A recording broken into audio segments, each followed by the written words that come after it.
You've found nightfall murmurs. When day fades into silence, the world begins to whisper. Some stories come as murmurs, some as warnings, but they all come at night. Don't be afraid to listen, but never listen alone.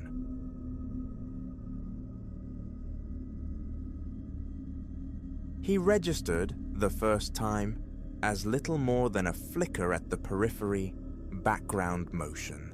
Just the shifting scenery of arrival. Another soul nesting in the clapboard house directly opposing mine. But the quiet passage of weeks saw this initial neutrality curdle.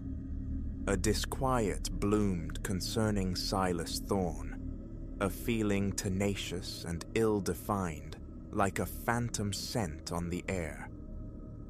It began in minutiae, easily dismissed slivers of oddity.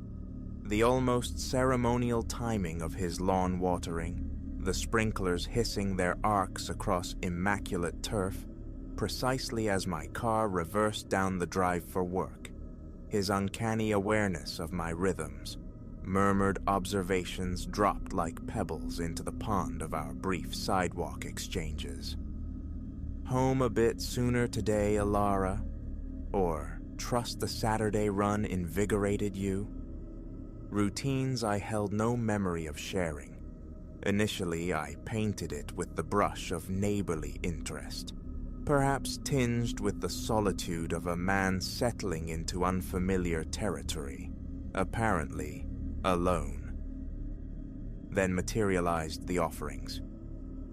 A Tuesday dawn broke to reveal the first, a compact, impeccably ribboned box perched on my welcome mat. Within lay a silver bracelet, delicate filigree catching the morning light, its expense undeniable. The accompanying card bore only austere script. For Ilara, from a friend. Bewilderment struck. No birthday neared, no occasion warranted such anonymous extravagance. Voicing this puzzle to Chloe, my closest confidant, elicited a jest. Secret admirer, perhaps, she teased over coffee, mischief dancing in her eyes. Could be your new neighbor, the watcher you mentioned. A dismissive laugh was my reply, yet her words snagged in my thoughts. Silas. The motive remained elusive. Our interactions were fleeting, mere pleasantries exchanged across the asphalt divide. The deliveries persisted. A vase brimming with sunflowers. How could he divine my affection for their vibrant, sun-following faces? A coveted first edition, a title whispered only during a private phone call with Chloe. Each parcel bore the identical, unnerving signature. For Ilara, from a friend. Flattery warped into a sense of trespass. The attention felt less like a gift, more like surveillance made tangible. Other discrepancies surfaced, a subtle twitch behind the fabric screening Silas's front window as I passed. His sedan occasionally materialized several houses distant upon my return from the office, only to glide silently into his own drive moments after my key turned in the lock. One night, fractured slumber yielded to a scraping sound beneath my bedroom window. Heart hammering against ribs, I parted the blinds just enough to glimpse a silhouette melting into the dense shadow of my front yard shrubs. The police call felt frantic, breathless, but their arrival yielded nothing. Empty lawn, quiet street. The attending officer's gaze held a patient skepticism. Certain you weren't dreaming, ma'am. This area's quiet, no prowler reports. My insistence felt thin against his doubt. As his cruiser prepared to depart, Silas emerged, bathed in the artificial dawn of his porch light, concern etched onto his features. "Everything all right over here, Ilara?" His voice carried easily across the pre-dawn stillness. heard some noise. A strained smile felt like a betrayal of my own fear. Thought I saw something. False alarm, it seems. Silas nodded slowly, his eyes fixed intently on mine. Well, remember I'm just across the street. Anything you need, day or night. A shiver traced my spine. The words, ostensibly comforting, resonated with an undertone that felt less like reassurance and more like a veiled claim. The following day saw the installation of a security network, cameras guarding each entryway, motion detectors humming silently. A fragile layer of safety settled, yet the sensation of being observed, a constant prickle on the skin, refused to dissipate. A week elapsed. Returning home one evening, I found the front door not quite latched, resting a hair's breadth open against the frame. Blood turning to ice water in my veins, I summoned the police once more. This time, gravity marked their movements. A thorough sweep revealed nothing stolen, nothing disturbed, save for one jarring anomaly. A framed photograph of me, usually resident on my nightstand, now inexplicably positioned on the kitchen counter. The officer floated the possibility of accidental displacement, a memory lapse on my part, but a certainty, cold and sharp, settled in my gut. Someone, he, had crossed my threshold, breathed my air, handled my possessions, violated my sanctuary. That night, sleep an impossible prospect. I scrolled through hours of security recordings. Static, shadows, silence. Then, time-stamped 2:17 a.m. A form materialized on the screen. A chilling recognition seized me. Silas's unmistakable way of moving. He approached my front door, produced an object, glinting, metallic, horrifyingly key-like, and simply let himself inside. Nausea surged. How long? How had he procured a key? I watched, paralyzed, as the footage showed him navigating my familiar spaces with an ease born of repetition. Morning found me at the police station, the digital evidence clutched tight. They documented my statement, pledged an investigation, yet cautioned patience. A temporary relocation was advised. My call to Chloe was fractured by tremors. Hearing the narrative unfold, she demanded I come immediately. While hastily assembling an overnight bag, my gaze kept straying to the window, anticipating Silas's watchful presence. His house, however, remained inert, curtains drawn like closed eyelids. Just as I reached for the doorknob, a sharp rap echoed through the house. My heart vaulted into my throat. Peering through the security peephole confirmed my dread. Silas, his expression a mask of solicitous concern. "Hey, Lara, you okay?" Saw the bag. Silence was my only shield. I held my breath, a statue carved from fear. An eternity seemed to pass before his footsteps retreated, but not before an envelope whispered beneath the door. Trembling fingers tore it open. Inside, a photograph. Me, asleep in my own bed. Scrawled on the reverse, in that now hated script. For Elara, from a friend. I fled to Chloe's sanctuary, a maelstrom of terror and fury churning within. The audacity, the sheer violation. How long had this shadow life persisted alongside my own? Police promised increased patrols, a visible presence, but a hollow assurance it felt. Silas was too practiced, too adept at maintaining his facade. Days bled into weeks. Chloe's spare room became my refuge, my own home rendered uninhabitable by fear. The investigation proceeded sluggishly. Without overt threats corroborated, the authorities' hands felt tied. Silas, questioned, performed the role of the bewildered, caring neighbor to perfection. "I simply don't grasp it," he'd relayed to the detectives, his tone saturated with earnest confusion. "Ilara and I are friends, just trying to be welcoming. If I've inadvertently caused distress, I only wish she'd speak to me." The injustice was maddening. Possessing the truth felt like holding smoke. The security footage, damning as it seemed, wasn't conclusive proof of malice.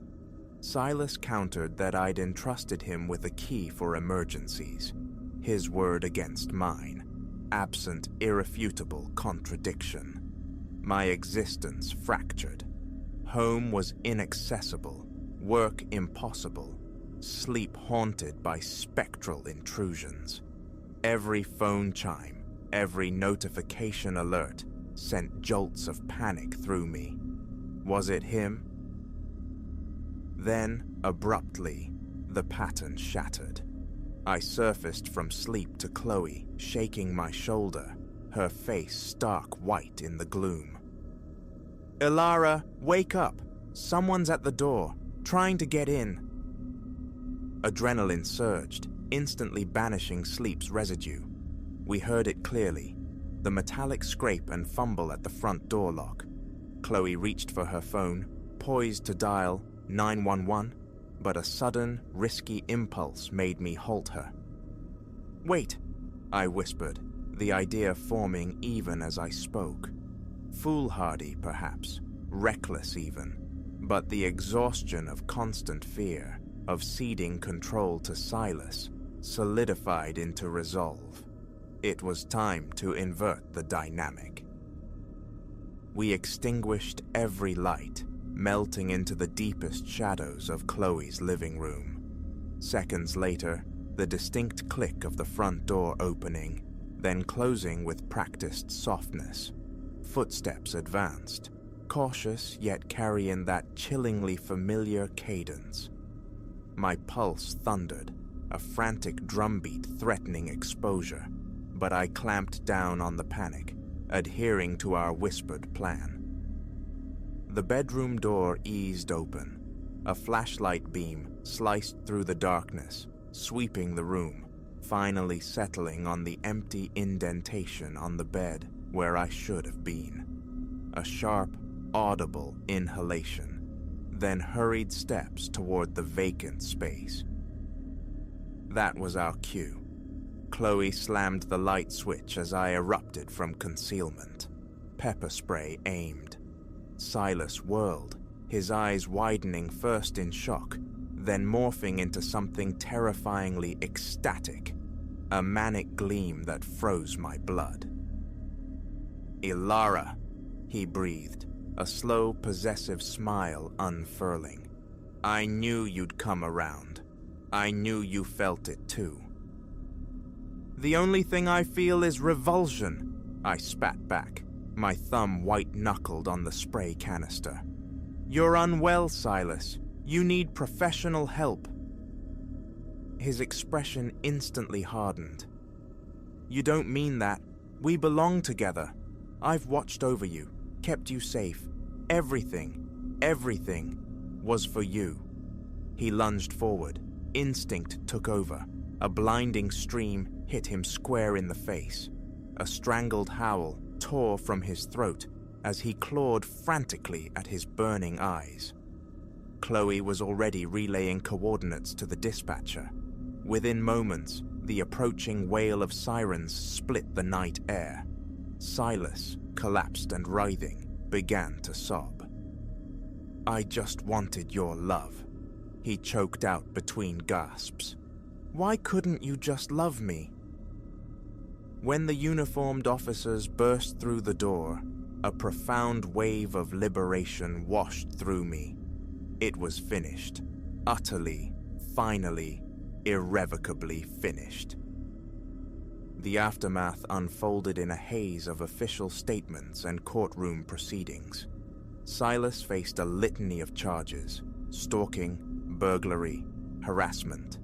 The evidence secured that night, combined with discoveries made within his own home, proved insurmountable. Piece by piece, I began the painstaking process of reclaiming my stolen life. Returning to my house was the first step, though true comfort within its walls remained elusive for a long time. New locks, enhanced security, sessions with a therapist to unpack the trauma, these became the scaffolding of my recovery.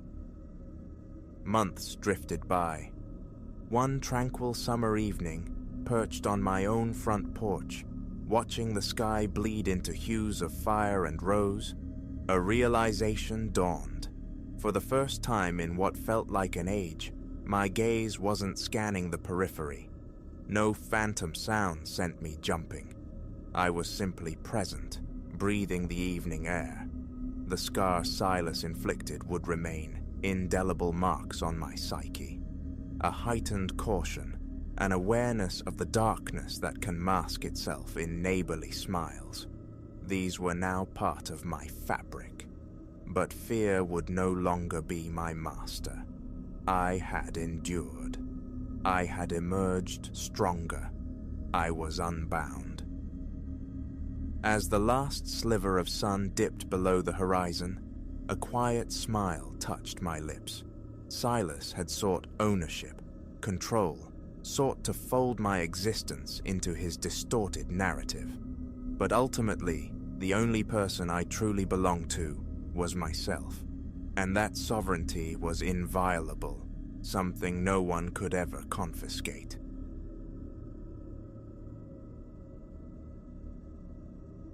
The dust of Silas's farm, I swore, would never coat my boots again.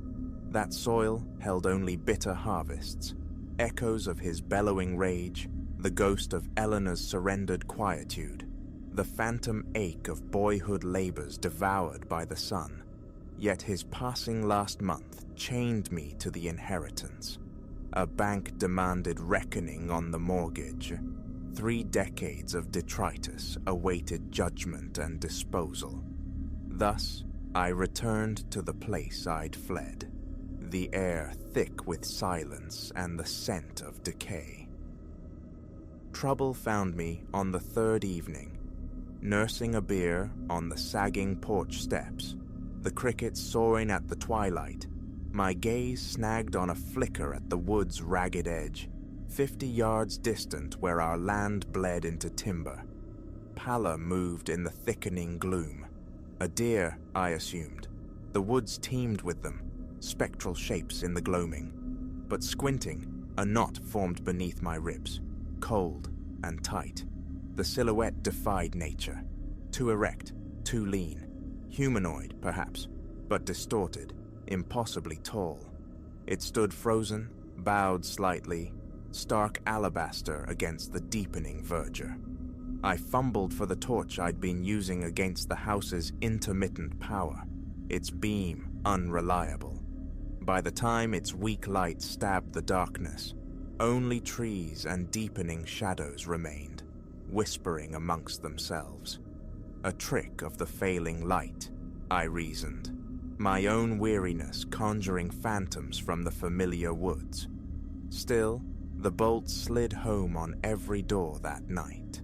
The window latches tested twice before I sought uneasy sleep in my old room. The following dusk found me vigilant, perched in the same spot, torch cool and heavy against my palm, eyes methodically sweeping the tree line where shadow pooled deepest. Sundown painted the bruised sky. Then it materialized.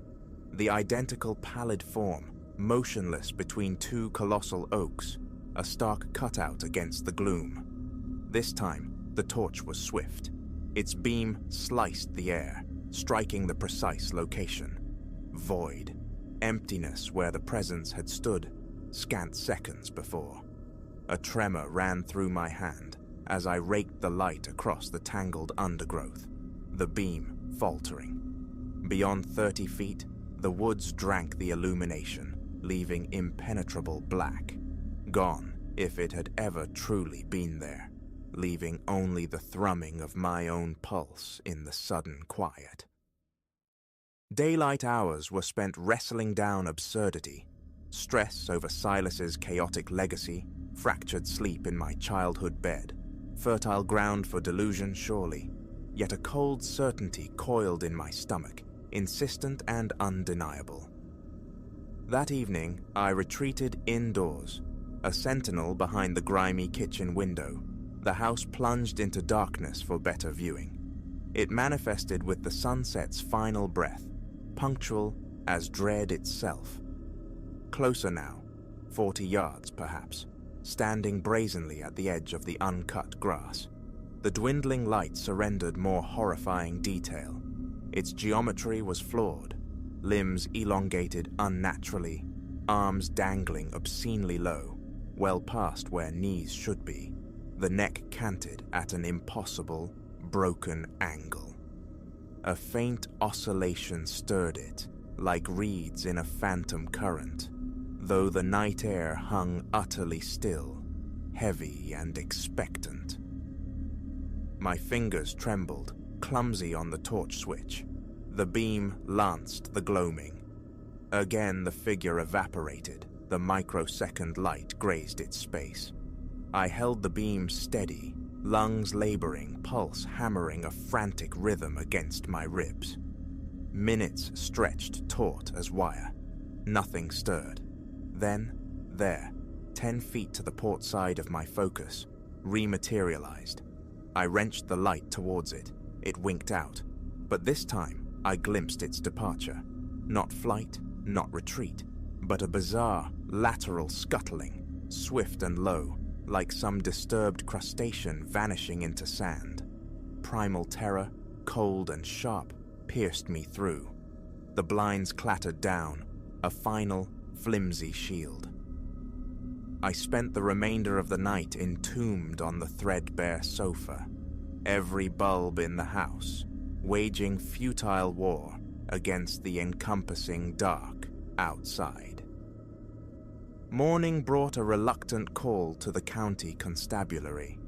Deputy Crawford arrived, his cruiser trailing dust, his manner practiced, his eyes holding a weary skepticism. He paced the perimeter, noting the undisturbed leaf litter, the absence of tracks leading from the woods. Doors and windows earned his cursory approval. Motion-activated floods were his practical recommendation. Teenagers likely, he offered, adjusting his belt, his voice reasonable, dismissive. Playing tricks, or coyotes acting peculiar in the dark. They can look strange sometimes. His words were smooth stones dropped into the deep well of my fear. I knew it was neither prank nor predator. The afternoon saw me wrestling with Crawford's suggested defenses, mounting floodlights on the eaves while my palms slicked the ladder rungs.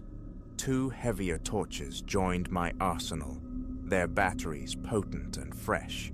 Practical measures, I insisted inwardly, reasonable precautions. Yet my hands shook as I tightened the screws, and my neck constantly craned towards the silent, watching woods. Come nightfall, I felt fortified, however falsely. Lights guarded the house, front and back, bathing the overgrown yard in potential glare. Torches lay positioned like weapons at strategic windows. I took my post in the darkened living room, peering through a slit in the heavy curtains, breath held tight.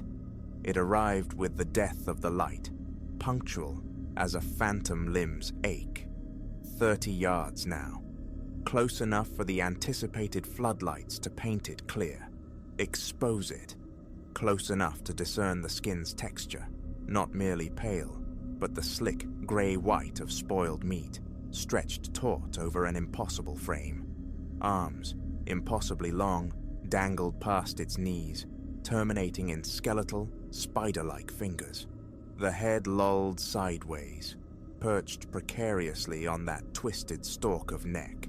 regarding the house with an unnerving stillness. I threw the switch for the floods. Silence.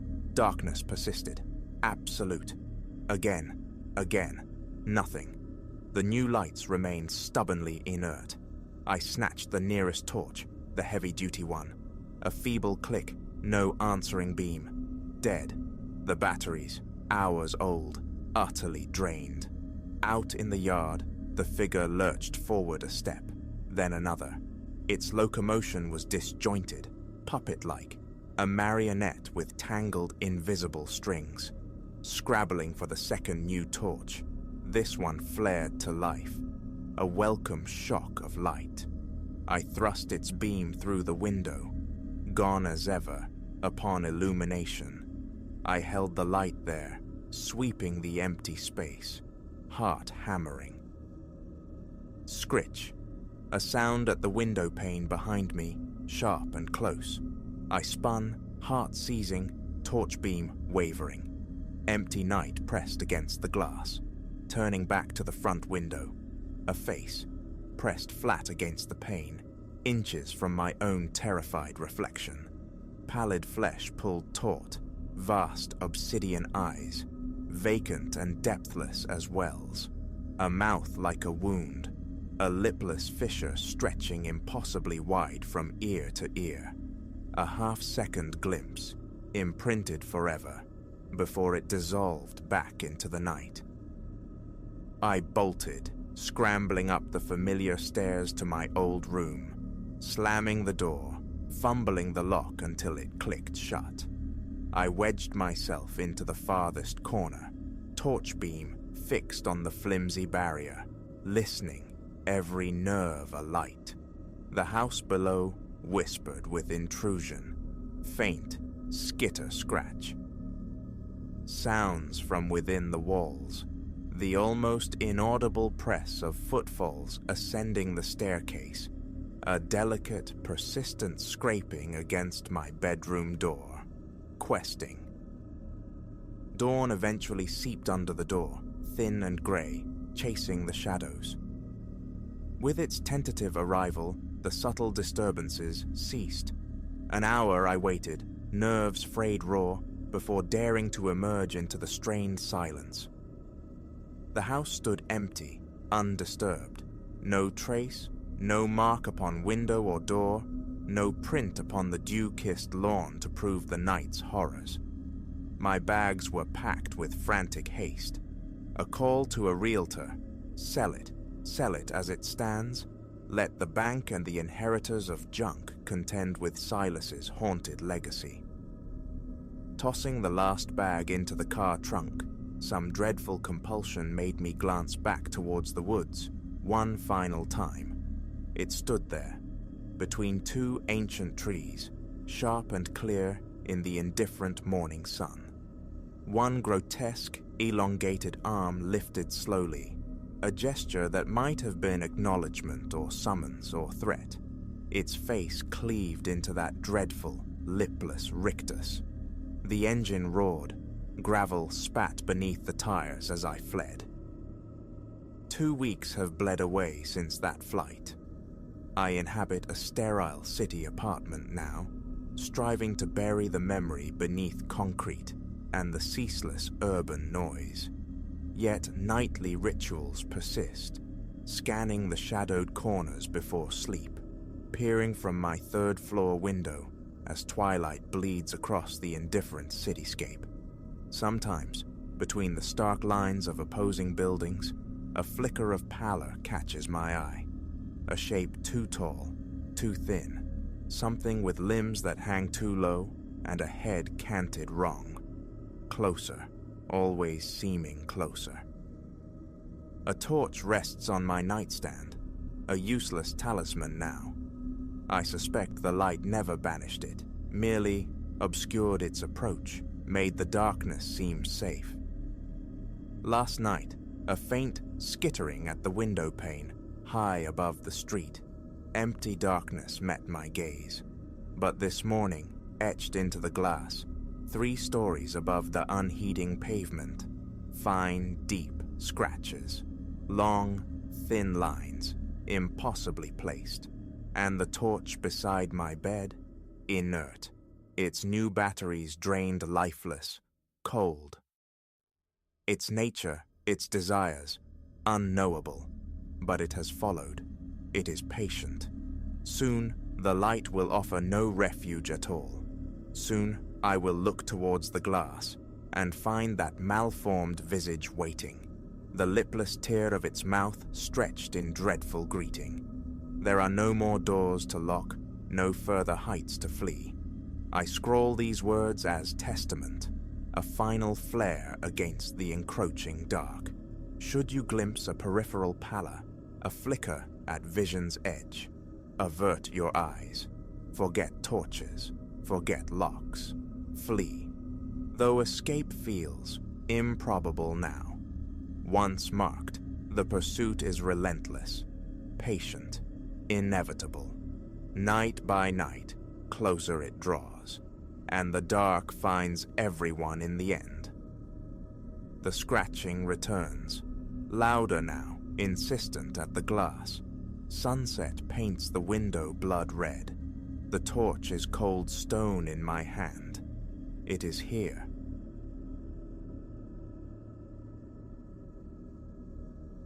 The fluorescent tubes overhead didn't hum. They sighed, a thin, desiccated sound that barely disturbed the laundromat's nocturnal stillness. This quiet, usually a balm after the daytime clangor of churning machines, felt different tonight. As I, Ilara, smoothed the final fold into a stack of anonymous towels, a visceral tremor traced its way up my spine, a primitive warning that the solitude was illusory. This ordinary Tuesday night, steeped in bleach fumes and the lonely glow of the lunar laundry, was poised to unravel into something that would etch itself permanently onto the landscape of my life. 6 months I'd haunted this place, the midnight to dawn shift my penance while wrestling with a literature degree. It wasn't soul-stirring work, this stewardship of soap and spin cycles, but it kept the lights on. Most nights bled together, the metronomic pulse of washers, the warm breath of dryers, the rare spectral customer seeking solace or clean socks under the indifferent moon. Tonight commenced with the same familiar rhythm. Clocked in at 11, exchanged weary nods with the departing evening attendant, commenced the ritual circuit, checking lint traps, feeding coins into the hungry detergent dispenser, cracking open a textbook destined for neglect in the yawning hours ahead. Around the first hour past midnight, my gaze snagged on him. Across the street, a silhouette detached itself from the deeper gloom, motionless beneath a flickering street lamp. Initially, I dismissed it. This district wasn't exactly vibrant after dark. Stragglers were common. Yet his stillness was absolute. A statue carved from shadow, his attention seemingly fixed, laser-like, upon the glass-fronted laundromat, upon me. An unease, cold and unwelcome, began to coil in my gut. I forced my attention back to the mundane, the inventory count, the sweep of the floor, but my eyes kept betraying me, darting towards the window. He remained, not shifting, not smoking, simply observing. By 2, the unease had metastasized into a thrumming anxiety. I'd lowered the blinds, thin plastic slats offering scant psychological armor against the weight of his presence. I could still feel pressing in from the darkness. Dial 911, the words felt foolish on my tongue. There's a man, standing? Paranoia seemed the likelier diagnosis. Then, at 3, came the sound that fractured the quiet. A soft, insistent rapping against the front door's glass pane. My heart hammered against my ribs, a frantic bird trapped in a cage. Slowly, unwillingly, I turned. He was there, face distorted by the proximity to the glass, eyes wide, unblinking voids reflecting the sterile light within. "We're closed," I managed, my voice a thin reed attempting fortitude. "Try again after sunrise." No reply, no movement, save for the unnerving intensity of his stare. My fingers, slick with sudden sweat, fumbled for my phone. The emergency number glowed on the screen. It was then his voice seeped through the glass, muffled yet resonant with a chilling familiarity. "Let me come in, Ilara. A conversation is all I desire." Ice water sluiced through my veins. "Ilara." "How?" "I'm calling the police," I stated, the tremor in my voice betraying the threat.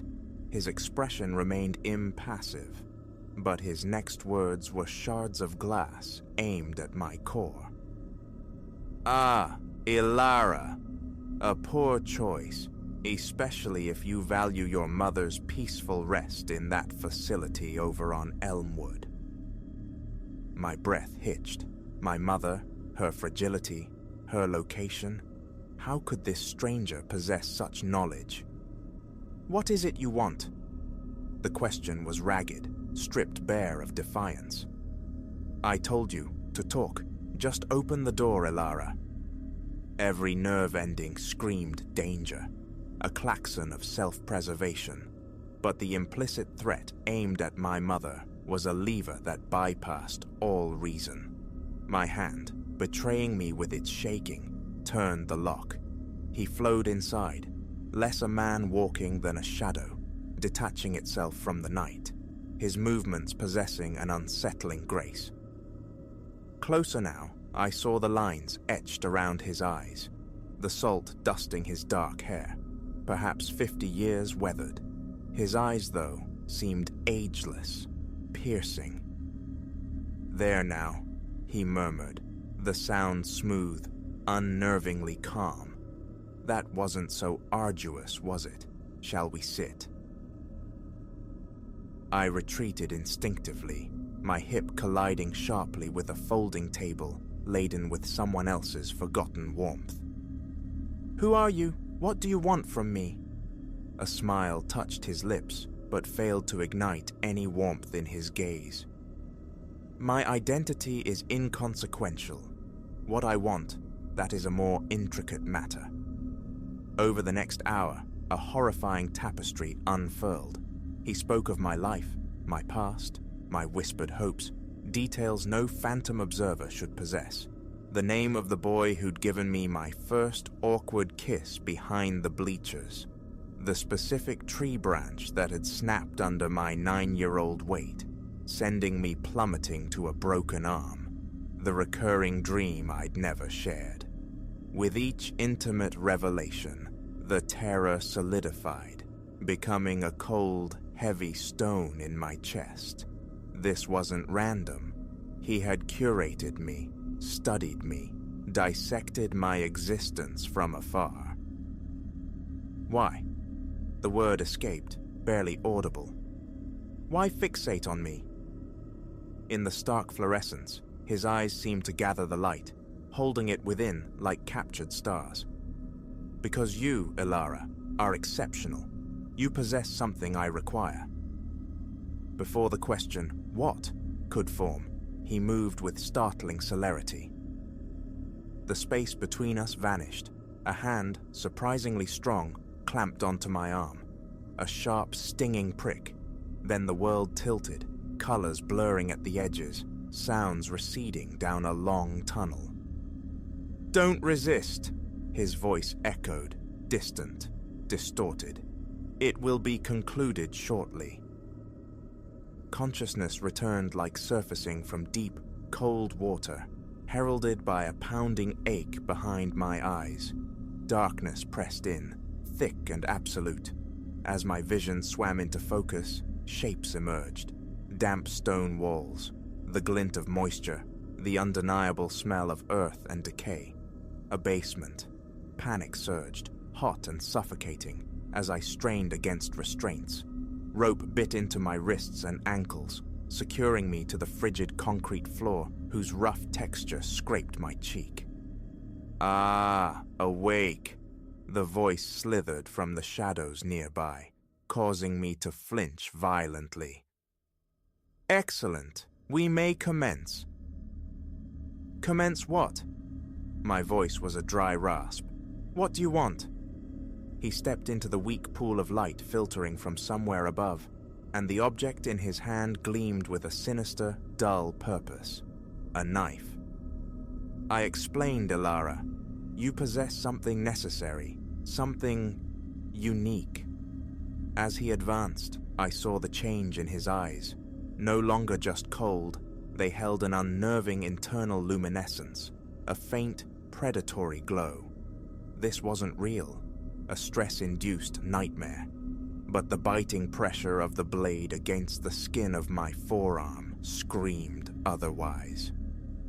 "Your blood, Ilara.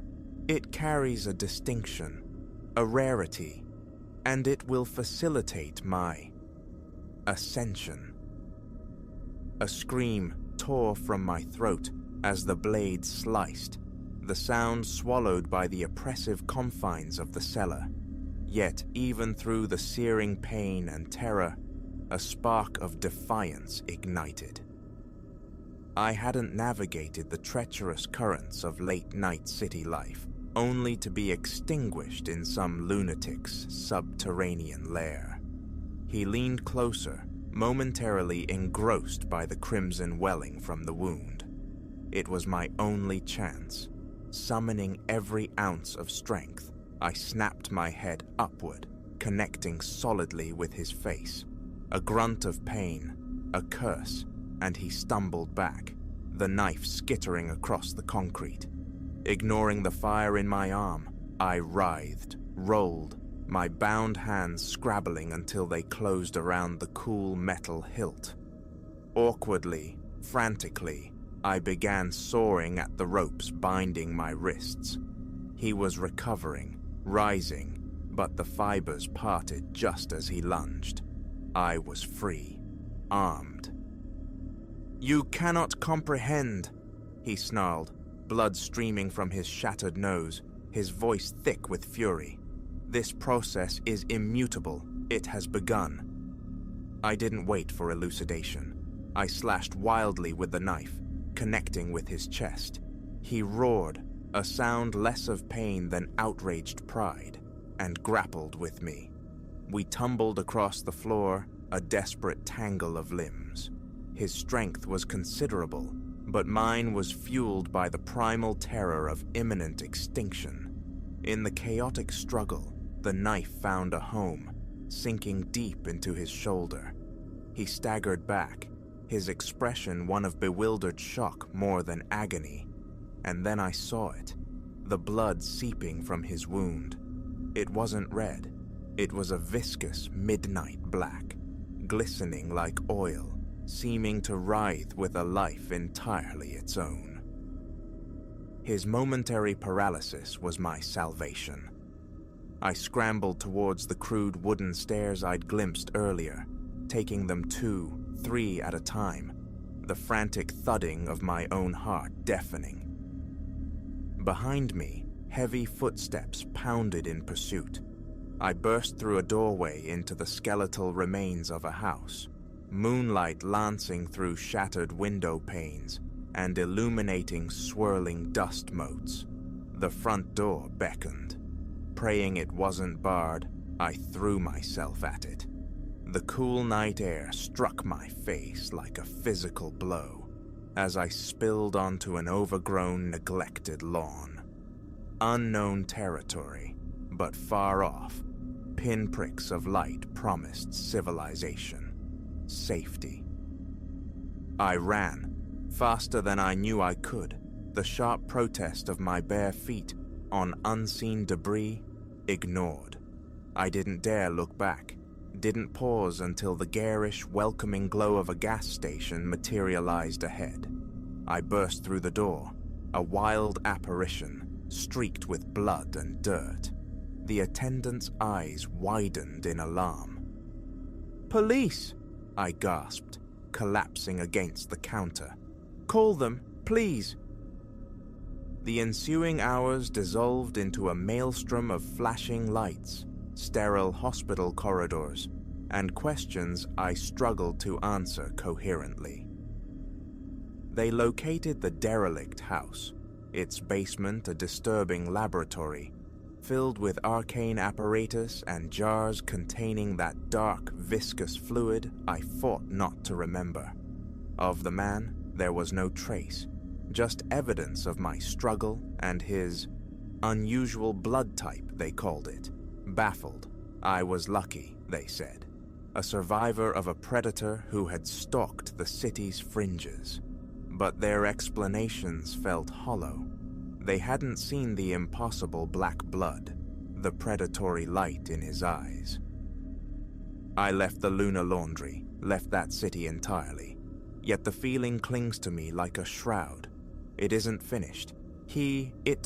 Whatever entity wore that man's skin, whatever transformation he sought, is still extant, waiting, watching. So now, vigilance is my creed. Self-defense classes are my catechism. The state-of-the-art security system in my apartment my nightly prayer. Above all, I heed the whispers of instinct, because that crawl of ice on the back of the neck, sometimes it isn't just nerves. Sometimes it's the universe screaming that the monster hiding just beyond the light is terrifyingly real. And should our paths cross again, I will be ready.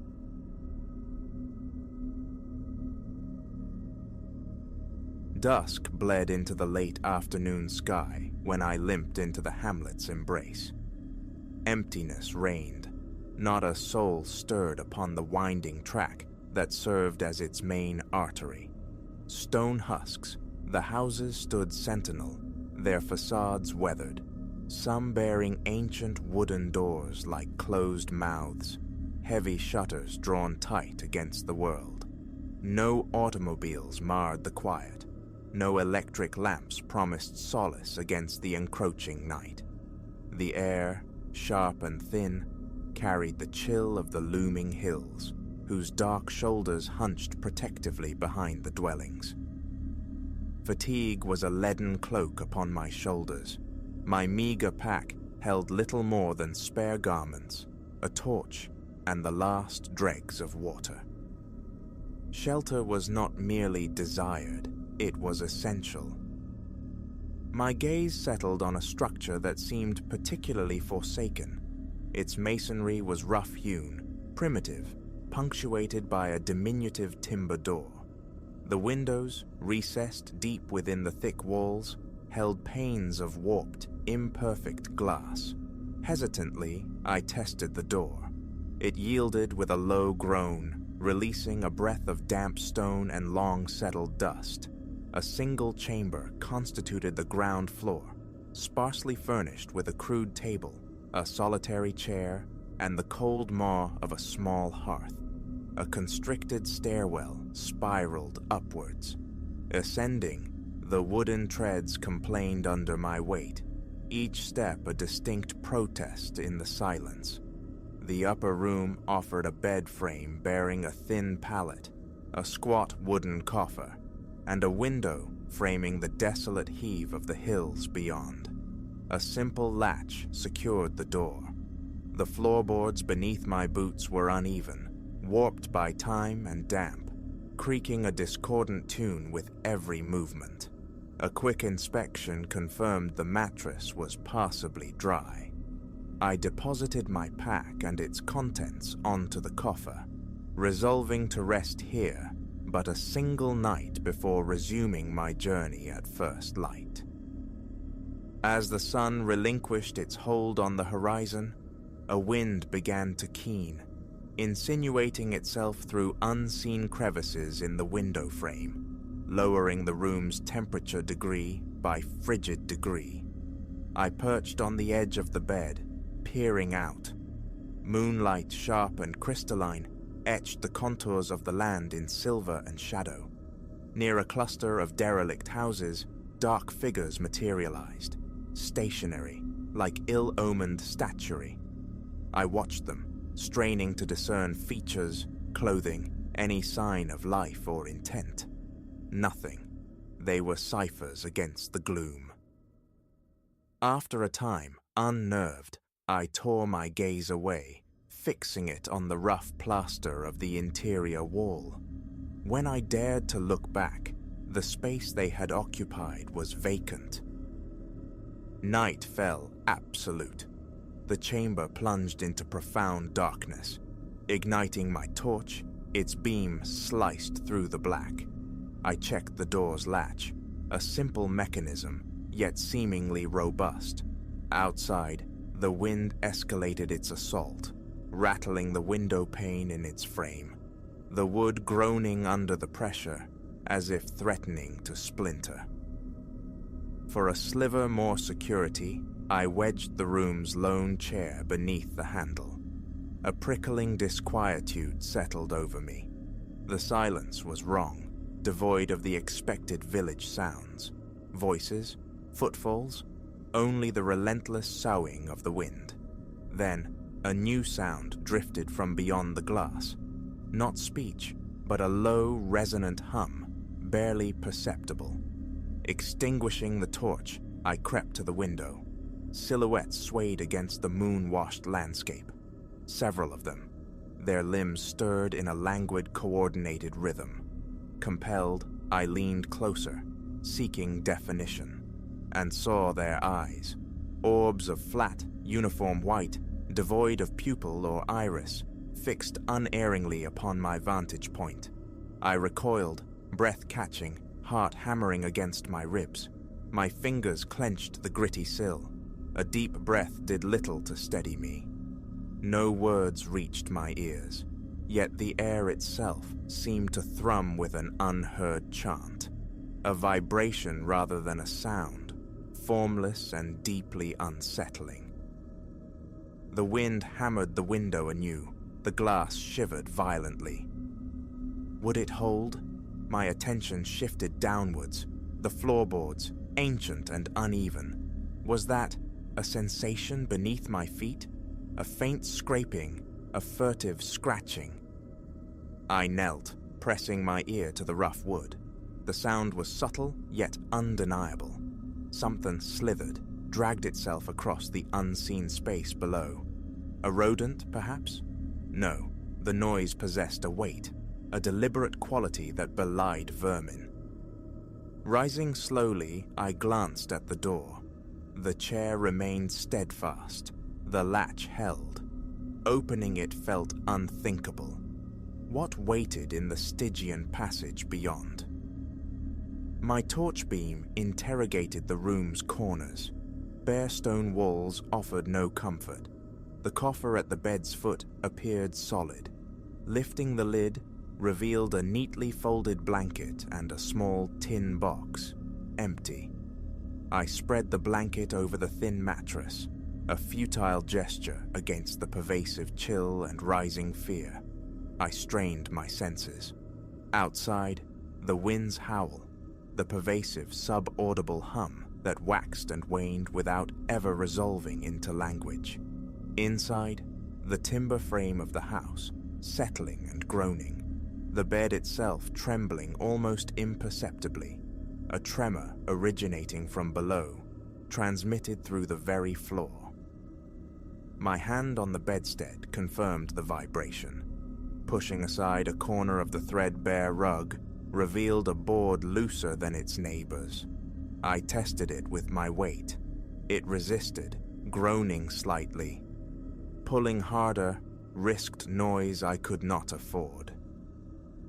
Through the window, the shapes persisted. Closer now when I risked a glance. They undulated with hypnotic slowness, always oriented towards my window. Their pallid eyes, unblinking, seemed to absorb the moonlight. Their heads tilted in unison as they swayed. A light tap of my fingernail against the glass elicited no reaction. They continued their silent, rhythmic motion, their voiceless humming. Were their mouths moving? Impossible to tell. Only silhouettes and those vacant, luminous eyes were visible. A sudden pressure bloomed in my ears, the very air thickening.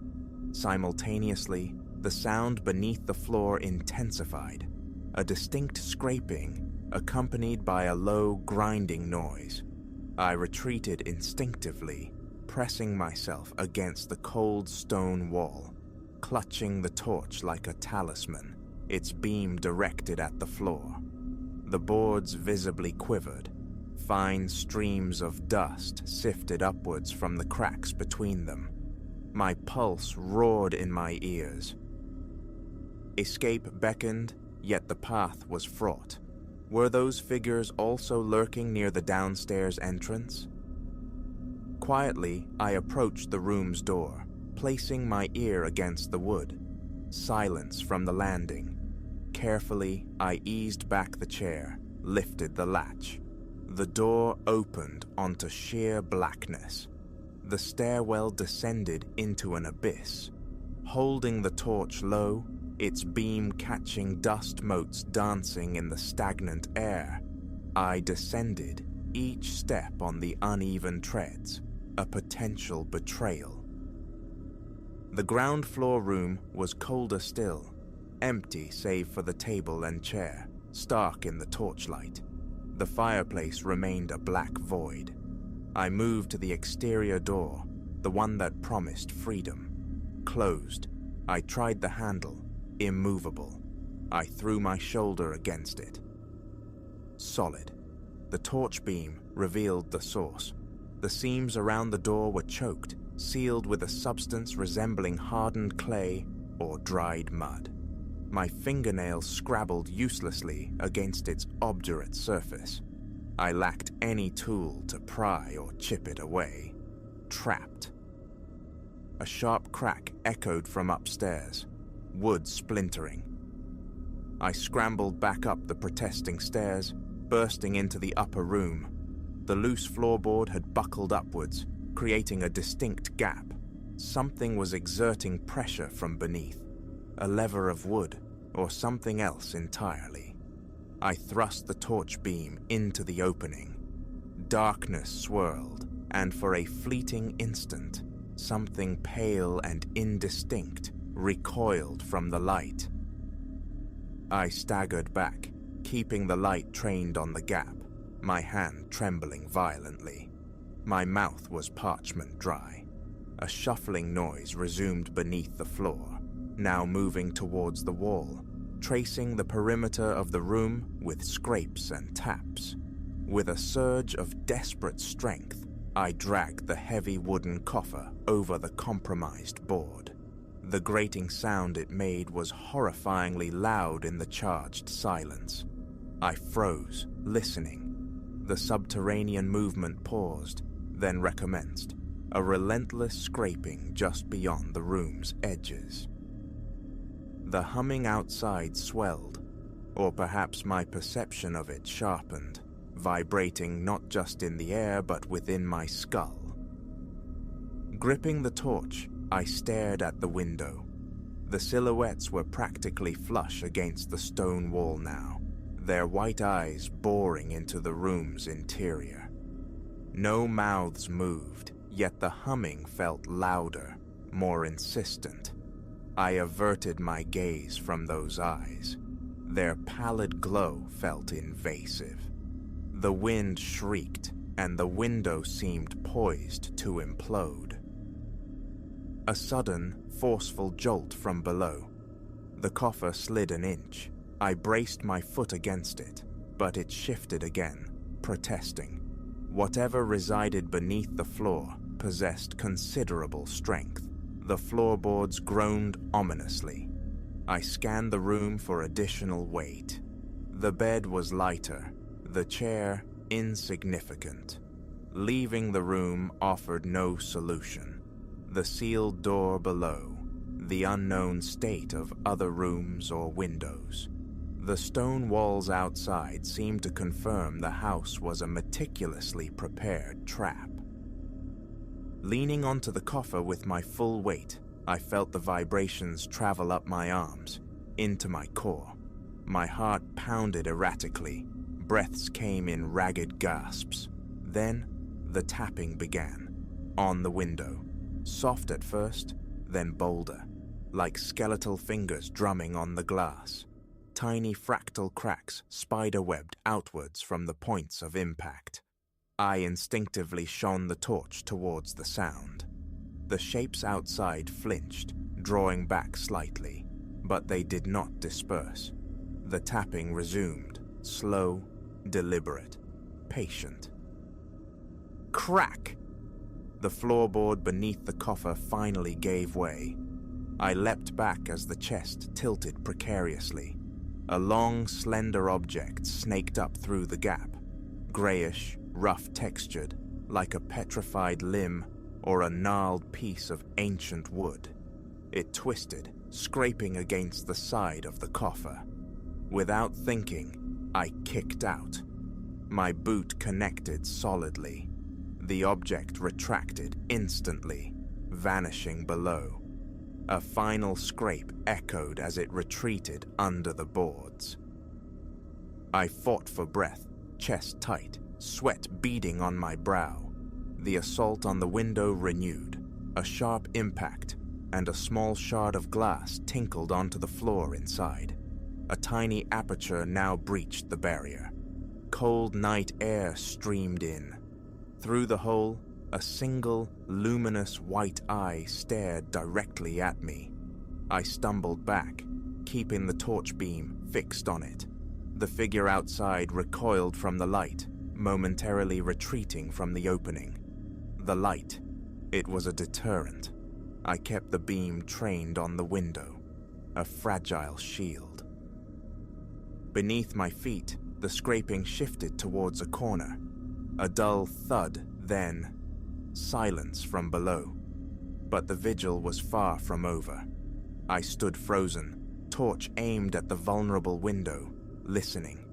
The humming persisted, an omnipresent pressure wave. The silhouette swayed, keeping a slight distance from the hole in the glass, their tapping now directed at the wooden frame, testing its integrity. I held the light steady, forcing them back whenever they encroached. How long would the batteries last? The thought was a cold serpent coiling in my gut. I pushed it away. The wind howled, shaking the very roof beams. Dust rained down from the ceiling. Focus. Sleep was impossible. I began to pace, a caged animal. I checked the gap in the floor. The coffer still mostly covered it. I swept the torch beam across it periodically. Nothing stirred. My legs ached with fatigue, but sitting felt like surrender. The rhythmic tapping, the memory of the scraping, the insidious hum. They were a constant sensory siege. My heart hammered a frantic rhythm against my ribs. Slowly, agonizingly, a change began.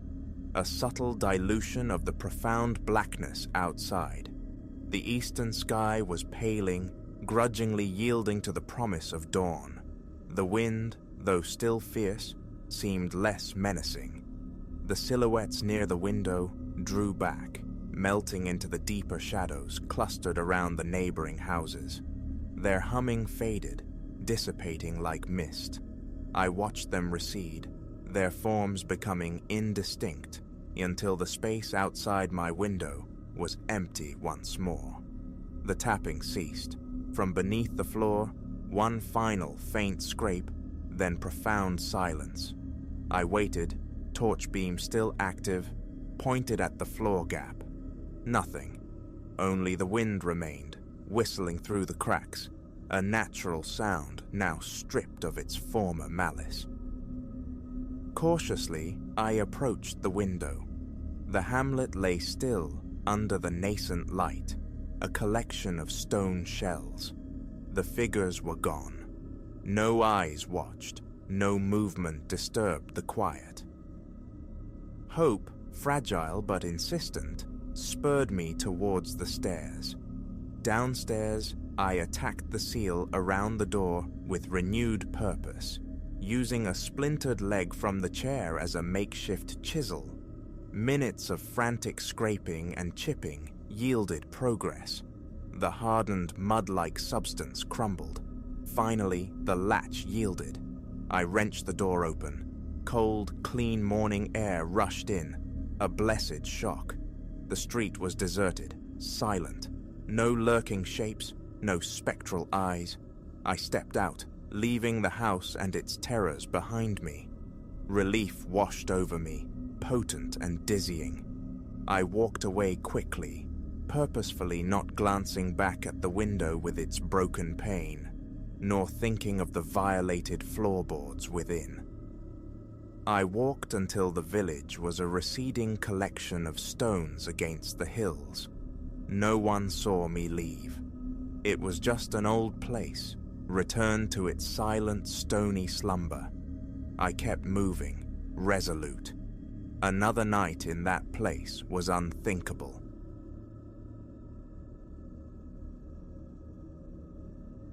Hours bled into an indistinguishable smear of asphalt, ribboning through desolate landscapes.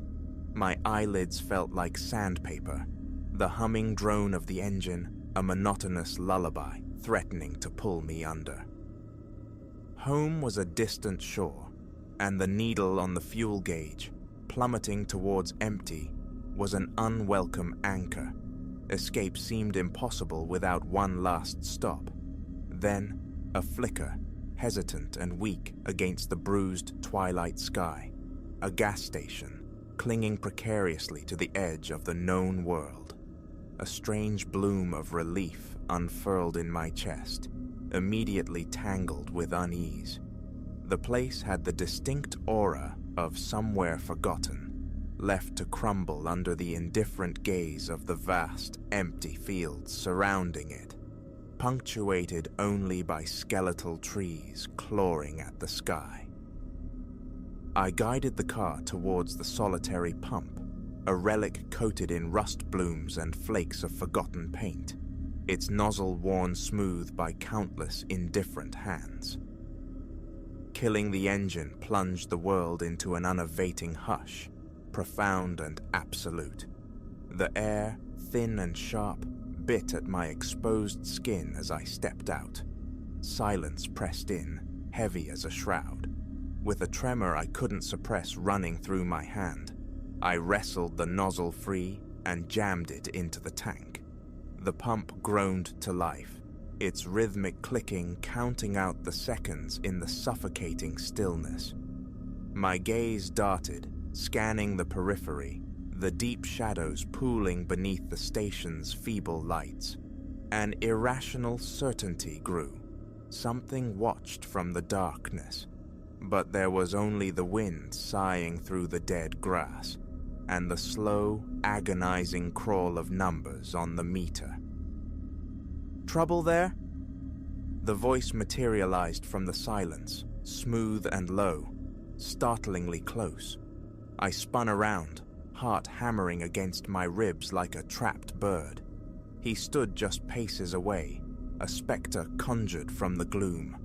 I hadn't heard a footfall, hadn't sensed another soul. Tall and unnervingly slender, his face possessed a pallor that seemed to drink the dim light, dominated by eyes dark and depthless as wells. "No, I'm fine," I managed, the words catching in my throat. He remained motionless, his obsidian gaze unwavering, dissecting me with an intensity that prickled my skin. It wasn't mere curiosity, it felt like assessment. I forced my attention back to the pump, the slow trickle of fuel and agony. "Traveling solo?"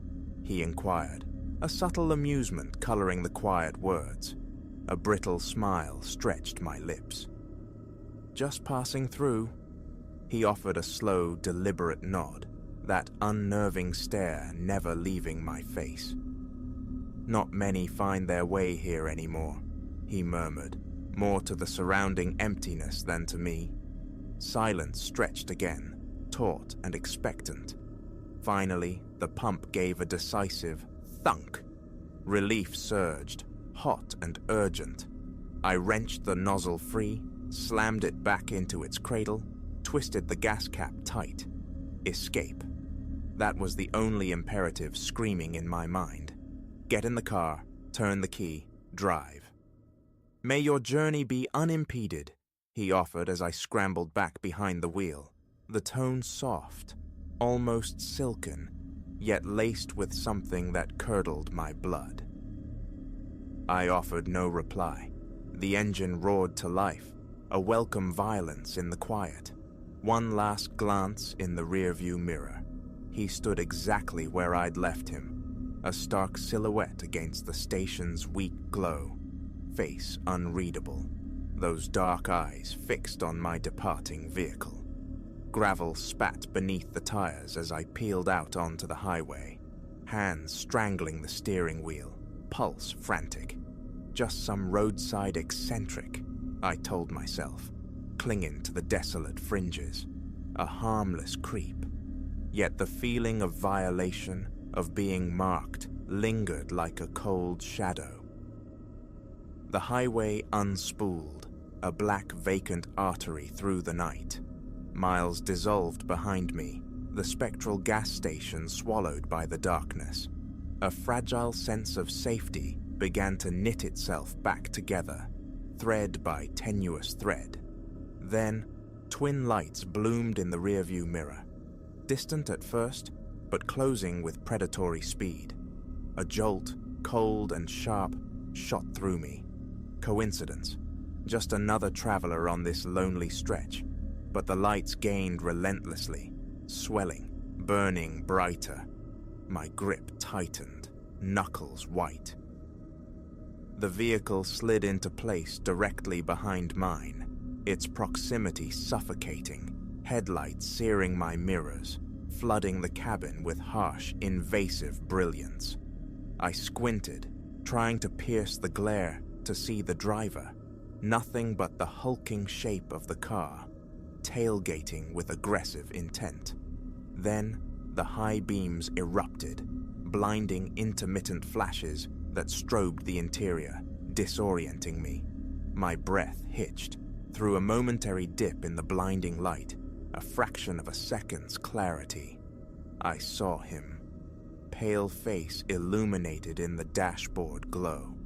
The man from the gas station, his eyes fixed unwaveringly on mine in the mirror. Ice water flooded my veins. I stomped on the accelerator, the engine screaming in protest. What did he want? Why this pursuit? The only answer was the primal need to flee. The road stretched onward, an endless black void devoid of sanctuary.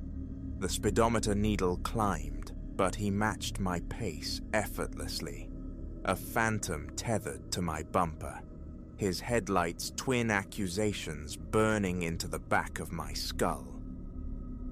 Minutes later, a dark slash appeared on the right, a narrow side road vanishing into dense woods. Impulse took over. I wrenched the wheel, tires squealing, plunging the car into the tunnel of trees. Branches scraped against the windows like skeletal fingers. The road twisted violently, visibility reduced to mere feet ahead. I risked a glance at the mirror. Empty. Blackness. Had I lost him? A desperate, fragile hope flickered. My shoulders sagged infinitesimally. Then, cutting through the oppressive dark, the headlights flared anew, impossibly close, pinning me in their glare. He was still there, relentless, inescapable. Panic clawed its way up my throat. I pushed the car harder, faster, the tires skittering on the rough surface. The trees flew past in a terrifying blur. Suddenly, the tight passage opened into a small, desolate clearing, a patch of bare earth under the moonless sky. Without conscious thought, I slammed on the brakes, skidding to a halt in the center. Dust plumed around me. His car slid in smoothly behind, headlights carving my vehicle out of the darkness. transforming the clearing into a stark, silent stage. I sat rigid, gripping the wheel, breath sawing in my chest, waiting. His car door opened. A silhouette detached itself from the blinding light, tall and gaunt. He stood for a moment observing. I couldn't discern his features, couldn't see his eyes, but I felt their weight, cold and devoid of emotion. Trapped, utterly, terrifyingly alone. My trembling fingers fumbled for my phone. No service. The digital declaration was a death knell to hope. He began to walk towards my car, his pace unhurried, measured, each step deliberate. The calm deliberateness was more terrifying than any overt aggression. Panic spiraled into pure, paralyzing terror. Every nerve ending screamed, "Run!" But my limbs were led. He was closing the distance, slow step by slow step. As his shadow fell across my driver's side window, instinct finally broke through the paralysis. I slammed the gear shift into reverse, stomped the accelerator. The car bucked violently backward, tires churning dirt.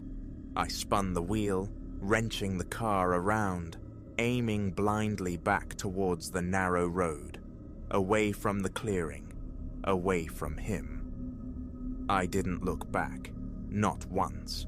The glare of his headlights dwindled behind me, eventually extinguished by the grasping trees.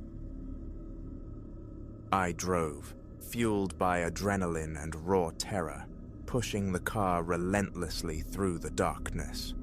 The main highway felt like a distant memory, the town lights an impossible dream. When I finally saw the fluorescent glow of civilization, another gas station, this one blazing, populated, safe. I swerved into the lot, cutting the engine, the sudden silence deafening. My hands shook uncontrollably, ragged breaths tore through my lungs.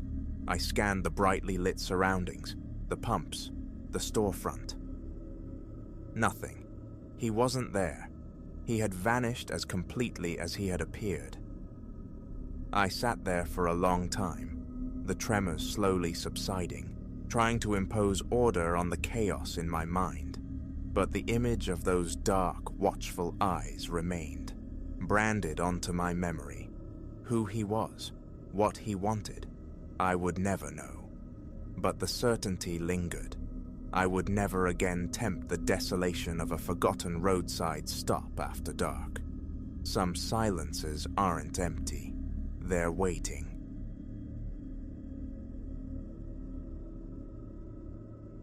It was meant to shear time from the journey, a whispered promise of brevity. Returning late from Clara's parents, fatigue a heavy cloak upon us both, we elected for the serpentine forest road. Hours the rain had fallen, a relentless deluge, and this path, slicing through dense woods, seemed the swiftest route homeward. The satellite navigation painted a confident line through the wilderness. 30 minutes, perhaps more, we'd reclaim. Ill-lit, certainly, and narrow as a whisper, but familiar territory from sunnier days, posing no apparent threat. The downpour was an assault, liquid percussion against the windscreen, overwhelming the wiper's frantic arcs. Ahead, only the twin beams of our headlights carved a fragile tunnel through the oppressive dark, illuminating trees that leaned in like skeletal eavesdroppers. Clara, slumped against the passenger window, drifted in the shallow waters of sleep. My own grip tightened on the wheel, knuckles white, the other hand drumming a restless rhythm on my thigh, the frayed edge of exhaustion peculiar to long nocturnal drives. Only the engine's drone and the ceaseless drumming of rain filled the void. Midway along this shadowed artery, the heavens opened anew, rain descending not in drops but in solid, blinding curtains. Visibility shrank to the car's bonnet. I eased off the accelerator, senses straining. It was then Clara stirred, surfacing with a murmur, rubbing sleep from her eyes. "Where?" she breathed, her gaze sweeping the claustrophobic dark. "The forest track," I supplied. "Just slower going in this." She nodded, peering through the water-streaked glass. "I don't recall it being quite this consuming." A shrug was my only reply, though a disquiet mirrored her own, coiling low in my gut. It transcended the storm, the blackness. An indefinable wrongness permeated the air. Tiredness, I told myself. The tempest fraying our nerves. We drove on, silence stretching between us, both acutely awake now. Then, a glimmer ahead. Initially, I mistook it for distant municipal lighting, perhaps a lone service station defying the wilderness. Closer, however, it resolved into a faint, unsteady luminescence, emanating from a single window in an old timber structure, squatting just off the shoulder. The house looked derelict, swallowed by the surrounding woods. Clara leaned forward, her brow knitting. Was that dwelling always here? A tremor, cold and unwelcome, traced my spine. Not that I remember. My instinct screamed to accelerate past, dissolve it back into the rain-lashed night, but Clara touched my arm. "Liam, pull over," she urged, her voice low. "Just for a moment. My legs are cramped. Maybe someone inside knows how much further this road runs." The proposition sat ill with me, yet her earnestness, coupled with the utter lack of alternatives, swayed me. I angled the car onto the muddy verge, its lights barely grazing the porch of the forlorn house, sculpting shadows that writhed with the rhythm of the downpour. We sat cocooned in the sudden silence, the engine off, contemplating the structure. It was diminutive, likely an old hunter's cabin, its paint peeling like sunburnt skin, shutters hanging askew. The porch gaped empty. No vehicle, no sign of life, save that one flickering, jaundiced eye in the window. "Are you certain about this, Clara?" I glanced at her. She offered a hesitant shrug, though curiosity burned bright in her eyes. "Come on, a quick peek won't hurt." Exiting the car was instant immersion. Rain plastered our clothes to our skin as we hastened across the sodden earth, my boots sinking with sucking sounds into the mire. Clara clung to my arm, her proximity a small comfort against the chill, heavy air.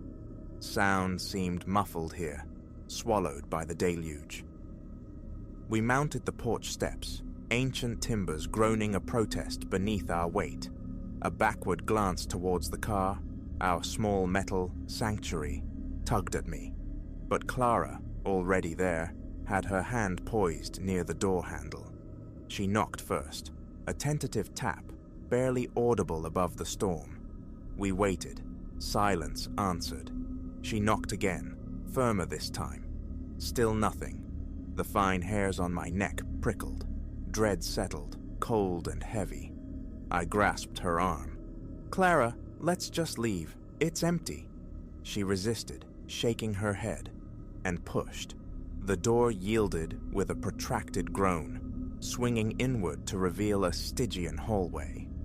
The weak light from the window struggled to penetrate, bathing the immediate interior in a sickly, wavering glow. "Hello?"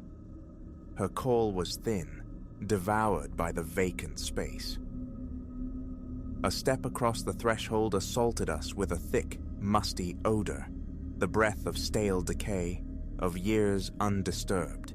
The urge to retreat was potent, visceral, yet Clara pressed onward, propelled by that unsettling curiosity. Inside, the neglect was profound. Walls wept plaster, their surfaces cracked and peeling. spectral furniture huddled beneath shrouds of dust and intricate webs. A naked bulb dangled from the ceiling, its filaments sputtering, casting dancing grotesques across the ruin. Deeper we ventured, the silence amplifying, pressing in. Each footfall on the complaining floorboards echoed unnaturally. A palpable sense of intrusion, of trespass, thickened the air. Clara paused before a closed door to our left, her fingers closing around the tarnished knob. She looked at me, her expression taut. "Check?" I shook my head, the desire to flee almost overwhelming. "I think we should go, Clara.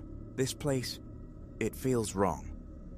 She paid me no heed, turning the knob with slow deliberation. The door swung open onto a small, stark room.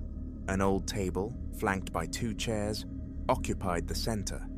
The walls were bare, save for a single photograph, hung slightly crooked. We stepped inside, drawn to it. Black and white, aged, it depicted a man standing before this very house. His gaze met the camera directly, expressionless, vacant. There was a profound stillness about his eyes, an unnerving quality that seemed to track our movement. Clara moved closer, examining the faded image. "Who do you suppose he was?" I kept my distance, shrugging. "Owned the place once, probably." But the conviction that we were unwelcome, observed, refused to dissipate. Turning, glancing back towards the hallway, I saw it, or rather, sensed it first. A shadow, tall and indistinct, loomed at the periphery of my vision near the front entrance. My breath hitched. I blinked, hard. It was gone. The doorway stood empty. "Let's go," I hissed, my voice barely a whisper. "Clara, now!" She turned, registered the stark fear on my face, and this time offered no argument. We backed out of the room, moving with urgent strides down the corridor, every nerve screaming for escape. But as we reached the front door, it slammed shut before us with violent finality, the sound reverberating through the decaying structure. Clara gasped, her fingers digging into my arm, her face bleached of color. "Did you?" I nodded mutely, swallowing against the knot of terror in my throat. "Out! We find another way." We turned, plunging back into the house's depths, but it seemed to resist us. Corridors twisted illogically. Doors we tried rattled, locked fast. Hallways seemed to loop back upon themselves, mocking our attempts. The house felt sentient, rearranging itself, a malevolent maze closing around us. Then we found it. A flight of stairs descending into utter blackness. A basement. Hesitation warred with desperation. It felt like the only path left. We started down, the air growing instantly colder, heavier, pregnant with unseen things. Our footsteps echoed dismally. Below, the darkness was absolute, broken only by the feeble beam of Clara's phone. We moved with excruciating slowness, every creak of the ancient house, every groan of settling timber magnified into a threat. And then we saw it, another door, this one slightly ajar, leaking a faint, pale light. Clara drifted towards it, hand outstretched. I caught her arm, pulling her back. "Wait," I whispered, my voice trembling. "We don't know what's in there." She nodded, but the pull was too strong. She pushed the door fully open. We stepped inside. The room was small, barren, containing only a single wooden chair, positioned dead center. Upon it sat the man from the photograph, his eyes, wide and unblinking, fixed upon us with a chillingly empty stare. His skin possessed a waxy, pallid quality, almost translucent. His hands rested, folded with unnatural neatness in his lap. Clara emitted a strangled gasp, stumbling backward, hand clamped over her mouth. I was rooted, transfixed by that dead gaze. He didn't move, didn't breathe, simply sat there, observing. Cold sweat prickled my skin, my heart hammering against my ribs. Run! The words screamed in my mind. I seized Clara's arm, wrenching her back with me. We scrambled from the room, slamming the door shut, the image seared onto our retinas. Up the stairs we fled, a blind panic propelling us, not daring to look back. Reaching the top, breathless, we found the front door inexplicably standing wide open, rain driving into the hallway. Without a thought, we bolted, bursting into the tumultuous night, the cold deluge a brutal shock. We sprinted to the car, fumbled inside, slammed and locked the doors, breath tearing from our lungs in ragged, panicked bursts. My hands shook violently as I jammed the key into the ignition, the engine roaring to life. I threw the car into reverse, tires spinning, then wrenched the wheel, accelerating away as fast as the treacherous road allowed. We didn't glance back, didn't speak, just fled into the storm-lashed darkness, the house receding behind us. The rain eventually washed the mud from the car, but nothing could cleanse the residue of fear, nor erase the memory of those vacant eyes. Somewhere back in that consuming forest, I know, the house remains, and within it, its silent occupant, waiting, always waiting.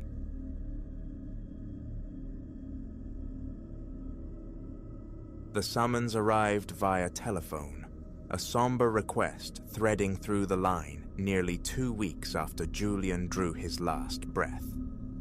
My Aunt Martha, her voice frayed, pressed the house keys into my palm. "Just see to it, Elias," she'd murmured, the weight of unspoken grief heavy in the air between us.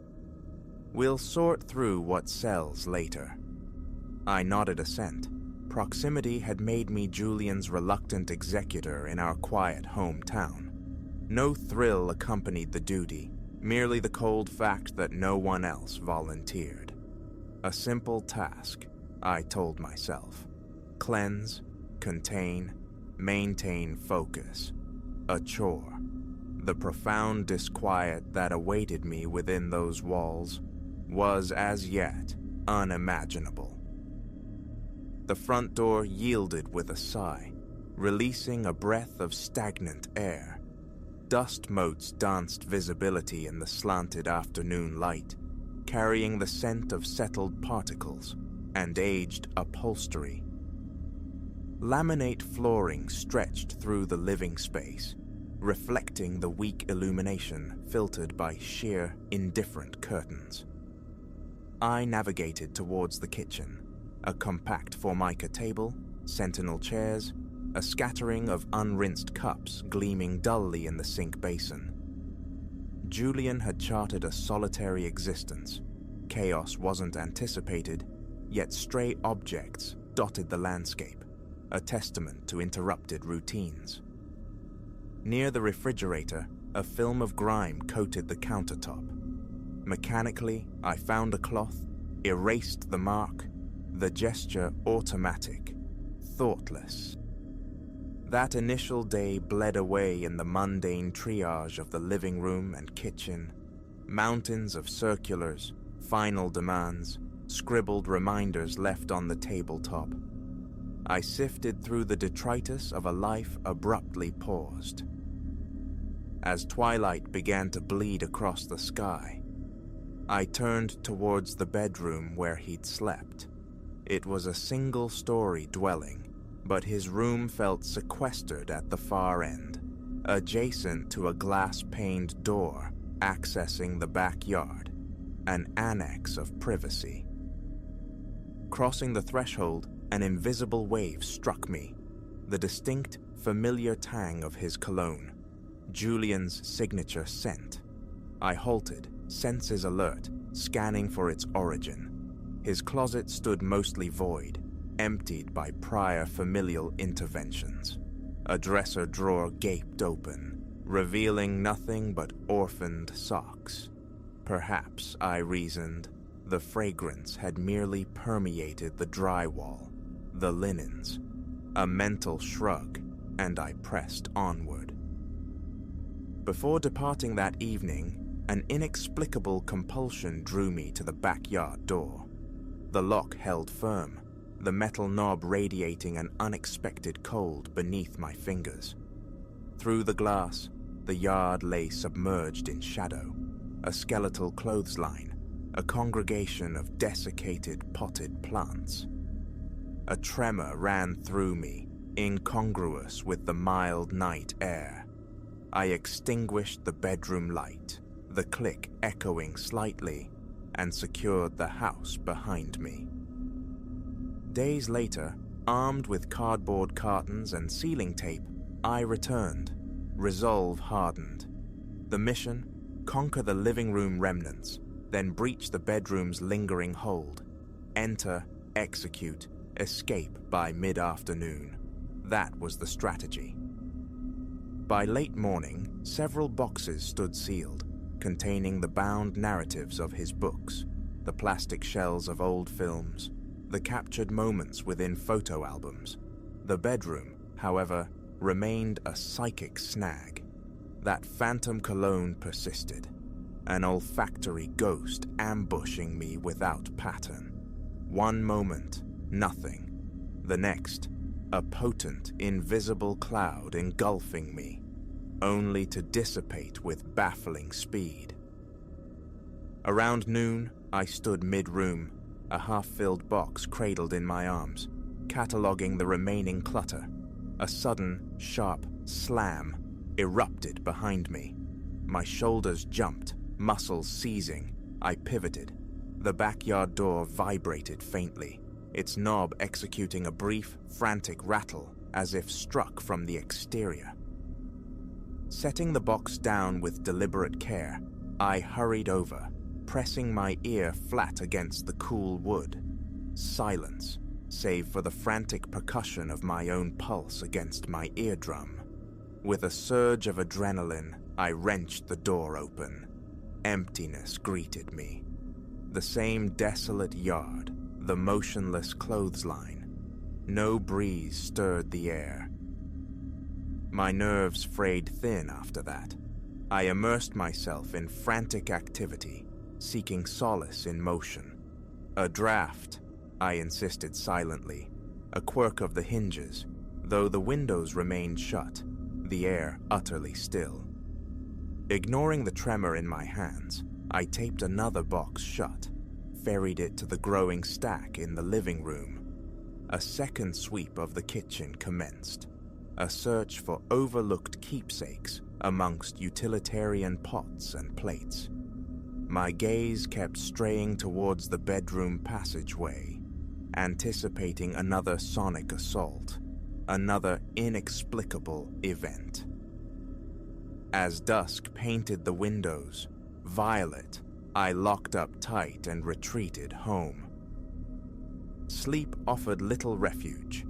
Around the nadir of the night, 3 a.m., a dream seized me, stark and brief.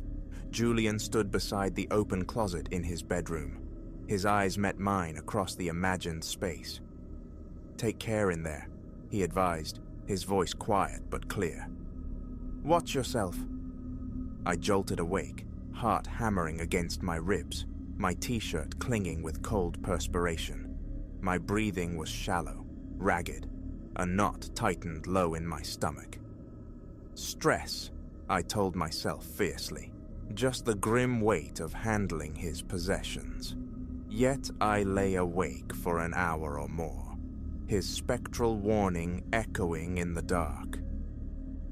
The following day, the dream rode shotgun as I drove back, a fresh layer of anxiety slicking my palms. I forced a facade of normalcy, but the unease churned within. Inside, my first act was to inspect the bedroom doorknob. Solid. I flipped the light switch. Illumination flooded the room, revealing nothing outwardly amiss. The cologne was absent. I began boxing aged documents from his desk. Receipts mostly, forgotten letters. A stack of unopened greeting cards surfaced. I set them aside. A small monument to missed connections. Perhaps an hour drifted by. I found myself standing before the closet again. Pulling the door wide, I saw a few overlooked coats dangling like afterthoughts. As my hand reached to gather them, I froze. The cologne scent engulfed me, ferocious, almost blinding. It stung my eyes, forcing tears. The coats tumbled from my grasp onto the floorboards. I stumbled back, a cold dew blooming on my forehead. A hidden bottle? Frantically, I searched the top shelf, scanned the floor behind the fallen garments. Nothing. Snatching the coats up with trembling hands, I thrust them into a box, slapping tape across the top with jerky movements. My throat felt constricted. The urge to flee screamed through me, yet tasks remained. A bargain was struck with my rattled nerves. Finish this room, then escape. My eyes darted to the backyard door, expecting it to tremble, to slam anew. I crossed to it, tested the knob. Immovable. I peered through the glass panel. The silent tableau of the yard offered no answers. Once the clothes and miscellaneous items were finally contained, I stacked the boxes with the others. A floor mopping seemed prudent, erasing dust and footprints. I retrieved a bucket and water from the kitchen. While scrubbing near the baseboards by the exterior door, crouched low, I heard it. A soft tap-tap on the other side. Not forceful, just two distinct, delicate raps. I went utterly still, rag suspended mid-wipe, straining to quell the sound of my own breathing. Again, tap-tap. Slowly, deliberately, I rose, my hand closing over the cold metal knob. My heart thudded violently. I pulled the door inward. No one. I stepped out onto the small concrete landing. The yard stretched vacant under the afternoon sun. The air, hot with adrenaline, brushed my face. Turning back, I re-latched the door, the click unnervingly loud, and retreated from the bedroom. That was sufficient for one day. That night, restlessness became my companion. My legs ached with nervous energy. I paced the confines of my own living room, the loop playing relentlessly in my mind. The knocks, the slamming door, the phantom scent, Julian's face in the dim dream room, his quiet caution. Closing my eyes brought only that image rushing back. I threw open a window, gulping cool night air, my head feeling thick and heavy. Sinking into my armchair, I recited rationalizations. Stress, the house's inherent emptiness, memory playing tricks. I attempted a to-do list, seeking refuge in logic, desperate to expedite the cleaning, list the property, and sever my connection to that place. Late afternoon the next day found me back on the doorstep, hoping daylight would provide a shield. I marched directly to the bedroom, intent on brute force completion.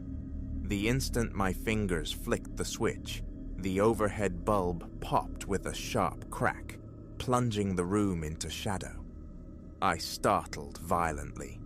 Light from the hallway spilled weakly through the doorway I'd left ajar. Reaching up, hands unsteady, I fumbled with the dead bulb. It slipped, clattering onto the floor near the corner, without shattering. Wiping sweat from my brow, I fetched a replacement from a kitchen drawer.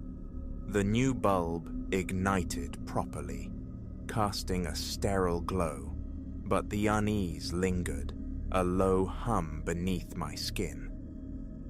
I forced myself into motion, scouring corners, vacuuming the floor, wiping down the dresser. I pushed the window open, inviting fresh air. Stepping momentarily into the hall to retrieve a trash bag, I returned to find the bedroom door shut. I hadn't closed it. A jolt, sharp and electric, shot through my chest. I tried the knob, locked, from the inside. I hadn't even realized it possessed such a lock, one impossible to engage accidentally. After several tense minutes wrestling with a small flathead screwdriver, the latch gave way. I pushed the door open cautiously. The room was unchanged, yet my pulse drummed a frantic rhythm against my temples. The urge to abandon ship surged again, powerful this time. But the finish line was near. The rest of the house stood nearly ready. I had to see it through. Grabbing the trash bag, I began filling it. Old pillows, stray papers, an empty shoebox. Then the nightstand beside the bed frame. I slid open the top drawer. Inside lay a simple notebook, a pen, a small pocket knife. Lifting them revealed a small envelope nestled beneath. My name was written across it, in Julian's unmistakable script.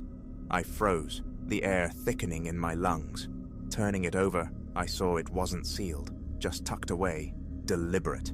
My mouth went bone dry. Should I open it here? Now?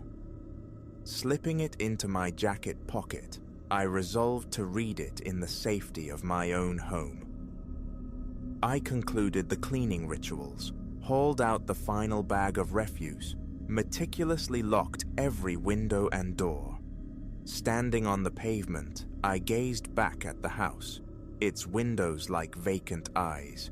A potent sensation of being watched prickled my skin, though no figure stirred within. Shaking my head, I retreated to my car and drove away. The envelope burned a hole in my pocket. A stop at a brightly lit gas station for a soda felt necessary, an attempt to dilute the lingering dread. The cashier eyed me strangely. "You okay, man?" he asked. I mumbled something about fatigue, averting his gaze. Back in my own kitchen, under the familiar yellow light, I sat at the table and extracted the envelope. Inside, a single sheet of paper bore a short message. "If you're reading this," it began, "you're probably helping out like you always do. Thanks for looking after my things. Be careful in the house, Elias. Been feeling strange vibes there lately. Don't know what it is, but watch yourself." That was all. No signature, no further clues. I slumped back in my chair, my hands trembling uncontrollably. Tears threatened, hot behind my eyes, but I forced slow, measured breaths. Julian himself had sensed it, the wrongness clinging to those rooms, even before the end. The dream hadn't been mere stress, it was an echo of his own unease. The following week saw the final push. I moved through the house with grim determination, deliberately curtailing my time in the bedroom. Every creak, every draft, every phantom whiff of that cologne sent ripples of anxiety through me, but I clamped down, forcing calm. I kept windows flung wide, hoping to purge the oppressive atmosphere. No more doors slammed, no locks engaged mysteriously, yet the feeling of being perpetually on edge never fully subsided. On the last day, I conducted a final, meticulous walkthrough, verifying the emptiness of closets and drawers, ensuring boxes were clearly labeled for their destinations, storage, or donation. The bedroom was the final checkpoint. Stepping inside, I registered an immediate drop in temperature, a distinct coolness absent elsewhere in the house. My gaze fell upon the backyard door. It stood slightly ajar, the lock disengaged. Strange. I distinctly remembered securing it. Reaching out, I turned the lock firmly, then pulled the door open one last time. The yard lay silent, empty under the pale sky. No breeze, no sound. I closed it, clicked the lock home again, and stepped back. At that precise moment, a final, fleeting wave of the cologne washed over me. Faint, yet undeniable. My stomach clenched, the hairs on my neck prickled. Aloud into the quiet room, I spoke, the words feeling both foolish and necessary. "I'm done here. I'll be careful." Then I turned and walked away. I haven't set foot inside since. Aunt Martha is liaising with the realtor. The keys have changed hands. The sequence of events remains inexplicable, a tapestry woven from coincidence, grief, and something other. I know only that I felt Julian's presence, or perhaps an energy tethered to him, concentrated in that back room. Each encounter with his scent felt less like memory, more like warning, a persistent spectral nudge. Relief washes over me, knowing the task is complete, yet the thought of returning chills me. Let the new owners find their own peace within those walls. I doubt I could ever stand in that bedroom again without remembering the slamming door, the rattling knob, the disembodied knocks, the dream-whispered caution. Whatever resides in that house, I've chosen to leave it undisturbed. My part is finished.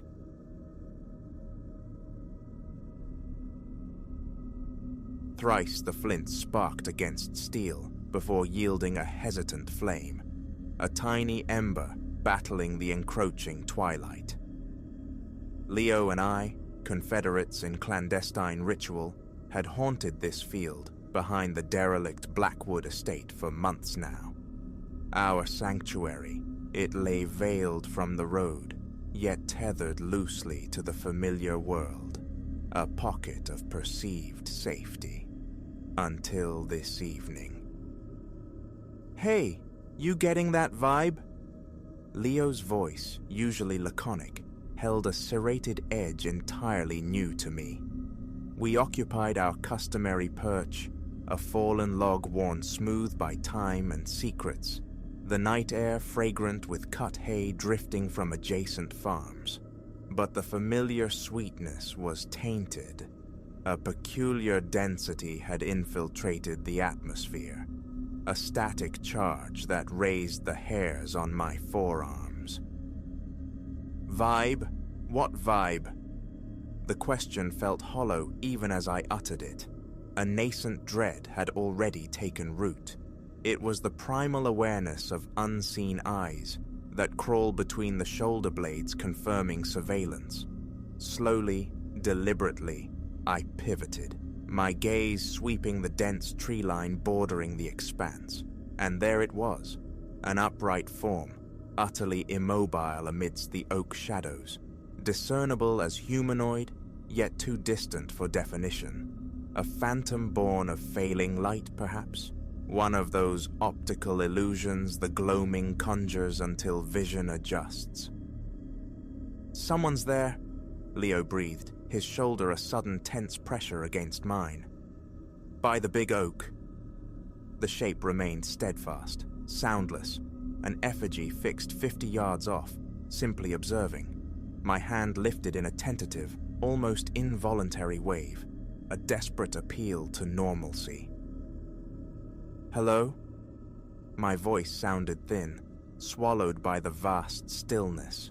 Nothing, no reply, no shift in posture, only the unwavering silent regard. Leo began reclaiming our scattered paraphernalia, his movements jerky, hands trembling as he stuffed items into his rucksack. "We should bail," he muttered, striving for nonchalance. "Getting dark anyway." Precisely then, the figure initiated movement, not the casual stride of a passerby, but a measured, deliberate advance, directly towards us, still utterly silent. A frantic drumbeat commenced against my ribs. We rose in unison, retreating backward by slow degrees. The figure persisted, mirroring our pace with unnerving precision. Proximity sharpened vague details. Tall, clad in dark fabric, visage obscured beneath the cowl of a hood. "Maybe just telling us to clear off," I offered, the suggestion weak even to my own ears. Leo's fingers clamped onto my arm, urgency pulling me back faster. The figure's gait immediately lengthened, matching our accelerated retreat, a predator closing distance with that same unnatural quiet. We turned, walking briskly now towards the road, fighting the instinct to bolt, to betray terror. Yet footfalls echoed behind us, heavy soles crushing dry grass, drawing nearer. I risked a backward glance, a decision instantly regretted. 30 yards separated us. The walk had become aggressive, purposeful, predatory. Leo stumbled, catching himself on an unseen route, the scuffle of his sneakers deafening in the deepening hush. The pursuing footsteps quickened. 20 yards. Still no word, no demand, no human sound beyond its relentless approach. "Run!" Leo hissed, the command galvanizing us. We sprinted, pounding across the packed earth towards the familiar gap in the boundary fence. Behind us, the pursuit erupted into a run too, impossibly swift, devouring the distance with inhuman velocity. I could hear breathing now, not ours, but a deep, rhythmic respiration, terrifyingly close. The fence remained a desperate 50 yards away. We wouldn't make it. My lungs burned.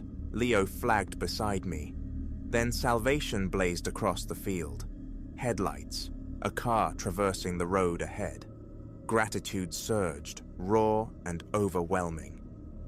"Help!" I screamed, arms flailing like windmills. "Somebody, please, help us!" The vehicle slowed, braked. 2 more pairs of headlights flared, bathing the field in stark artificial daylight. Behind us, the footsteps abruptly ceased. I whirled, braced for confrontation, but the field lay empty.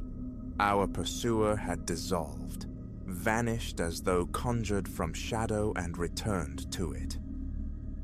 Mr. Davies from the hardware store emerged from his truck, the Millers from the neighboring farm close behind. "You boys all right?"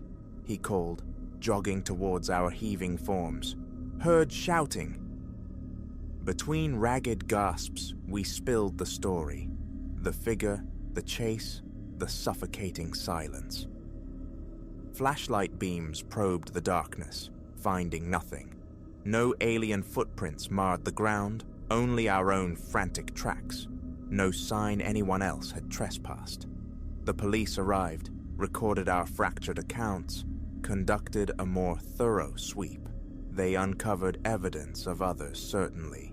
Cigarette ends unlike our brand, crushed beer cans, the remnants of a crude camp tucked within the trees.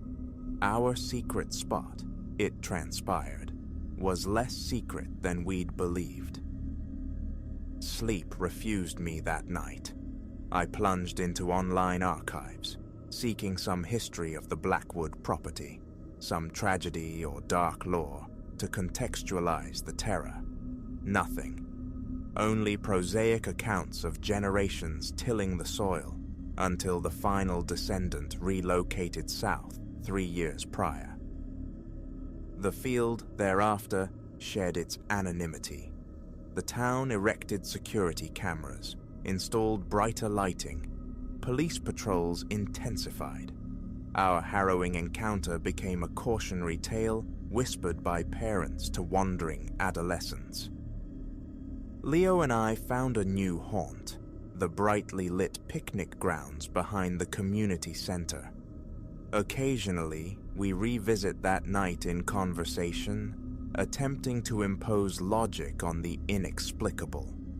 A prankster, a vagrant, something less definable. Last week, driving past as sunset bled across the sky, my eyes snagged on the tree line. For a heartbeat, I perceived a tall silhouette standing sentinel by the oaks. A second look revealed only shadow play, light filtering through leaves. Yet I accelerated. I didn't look back.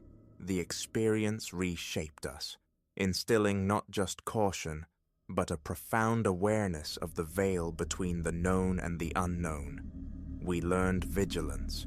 We learned not to dismiss intuition, but we also learned the solidity of friendship in the face of fear, the instinct to pull each other from the brink. Sometimes, in the deep quiet of night, the phantom sensation of being watched returns. Now, though, I know its weight. I scan my surroundings. I listen to the silence. I trust the unease. And I remember, it's permissible to flee, to cry for aid, to acknowledge when the world feels wrong. The field itself is transformed, illuminated, monitored, ostensibly safe. Children chase soccer balls across its grass on summer evenings, parents observing from newly installed benches. A place once coveted for its secrecy now thrives on openness, its shadows banished by collective attention. Yet when the evening light slants just so through the oak branches, I could swear I see it. A tall figure, perfectly still, observing, waiting. That's my cue. Time to seek the comfort of lights and company, while the sun still holds sway. Some things, experience has taught, are best left undisturbed in the encroaching dark.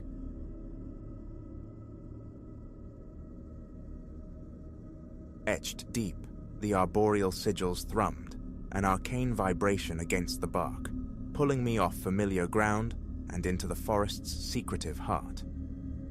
10 years patrolling Meridian wilds, and I, Ilara, believed I knew its soul, every shadowed hollow and sun-dappled ridge. That autumn day shattered the illusion. It commenced like any other sortie, the air sharp, a mosaic of fallen leaves yielding with a satisfying crunch underfoot. I cherished this turning of the season, the riotous hues, the loam-rich perfume of decay, the profound quietude as the woods drew inward before winter's siege. Perhaps 2 hours adrift on the lesser-trod ways, my eye snagged on an anomaly. Off-trail, a sentinel oak bore markings unlike any scarring or blaze I'd documented. Initial thoughts conjured vandals, the perennial nuisance, yet closer inspection banished such mundane explanations. These were not the crude hacks of bored youth. They were glyphs of impossible intricacy, whorls and lines reminiscent of forgotten alphabets, yet utterly alien. A faint luminescence pulsed within their grooves, a slow, tidal breathing. A tremor in my hand preceded the touch. Contact ignited a current, sharp and startling, sending me staggering back. The woodland palette flared, hyper-real, sounds sharpened to painful clarity, and beneath the wind's sigh, susurrations, a language lost to time, skittering at the edge of hearing. Disquieted, I reached for my camera, aiming to capture this strangeness. The device refused. Its screen dissolved into static snow, a technological blindness before the sigils, as if the symbols themselves repelled documentation. I meticulously noted the coordinates, a task for the park's archaeologist. Yet turning to resume my route, I spied another marked sentinel, and another beyond. A breadcrumb trail, luminous and unnerving, luring me from the sanctioned path into the wood's deepening embrace. Every trained instinct screamed caution, urged retreat and radio contact, but a fiercer current, raw curiosity, surged stronger. Where did this enigmatic thread lead? What cipher lay hidden in these woods I called my own? Following the marked trees, I felt the forest morphology shift. The canopy thickened overhead, knitting a dense roof that choked the sunlight. The air grew ponderous, heavy with an earthen, almost metallic tang coating the tongue, and the susurrations swelled from fleeting whispers to insistent murmurs that seemed to emanate from the very soil. Time dissolved before I breached the tree line, stumbling into a pocket of profound stillness. A ring of megaliths, sentinel tall and draped in the same luminous script, guarded a central void. Their collective glow pulsed, a synchronized, silent rhythm against the encroaching twilight. Within their circle, the earth lay bare, scoured dark, cradling a slab of stone, an altar, its surface stained with hues I prayed were rust or lichen, not lifeblood. Around it lay a chilling tableau, osseous fragments, iridescent feathers, crystals radiating cold light, and shapes defying nomenclature, artifacts seemingly torn from nightmare's loom. Rooted at the clearing's edge, reality buckling under the impossible vista, I spun at the brittle snap of a twig behind me. An old man materialized from the dappled shade, his face a map of seasons, eyes ancient and assessing, holding a gravity that pinned me where I stood.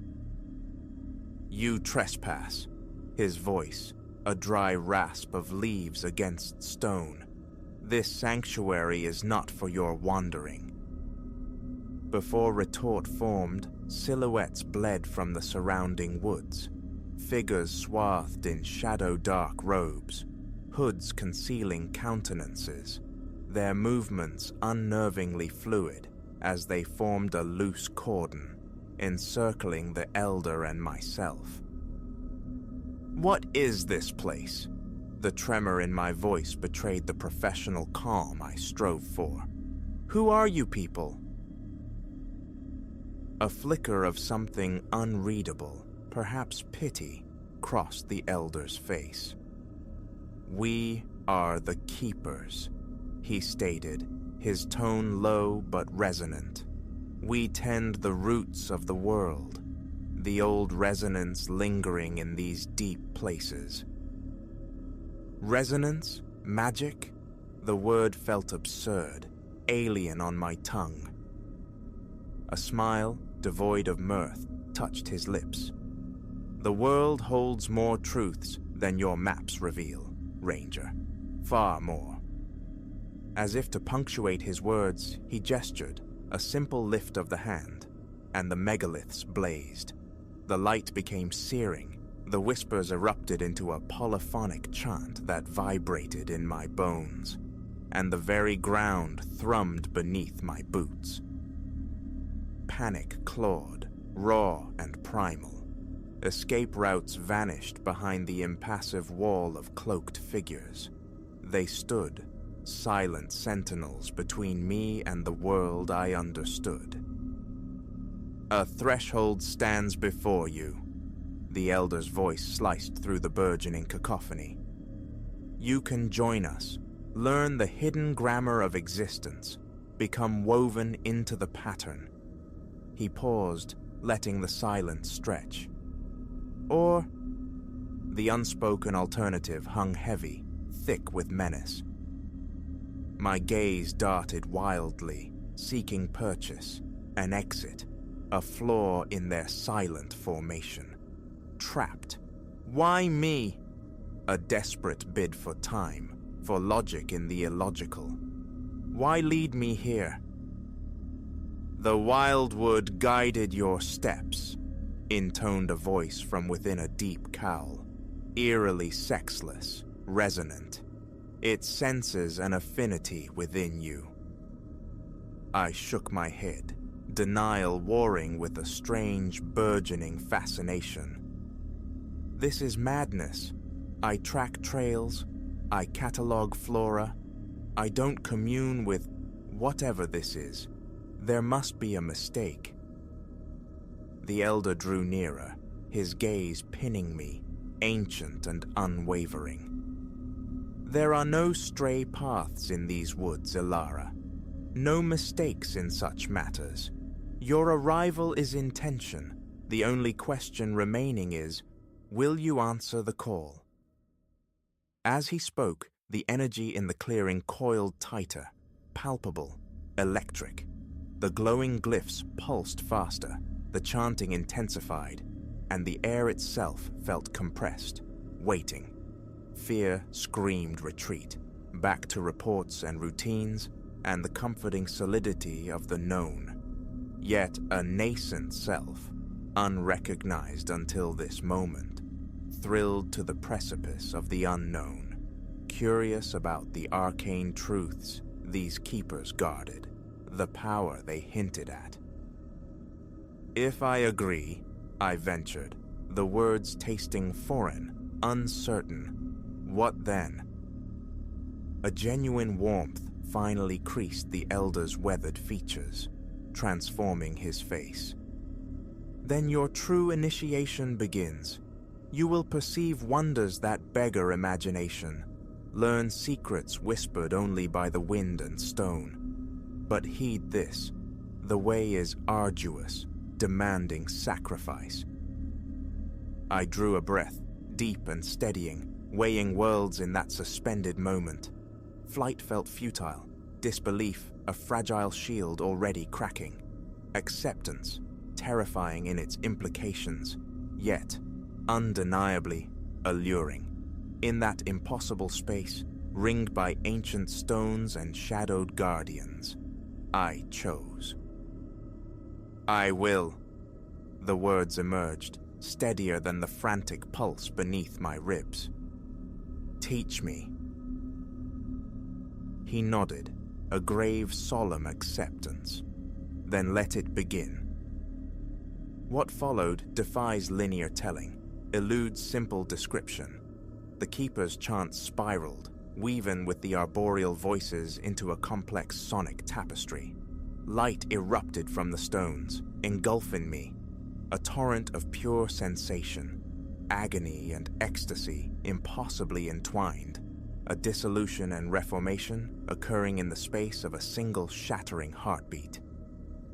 I collapsed, reborn onto trembling knees, gasping. When I could see again, the world had sharpened, color singing, textures alive with intricate detail. The whispers resolved into meaning, a language suddenly, innately understood.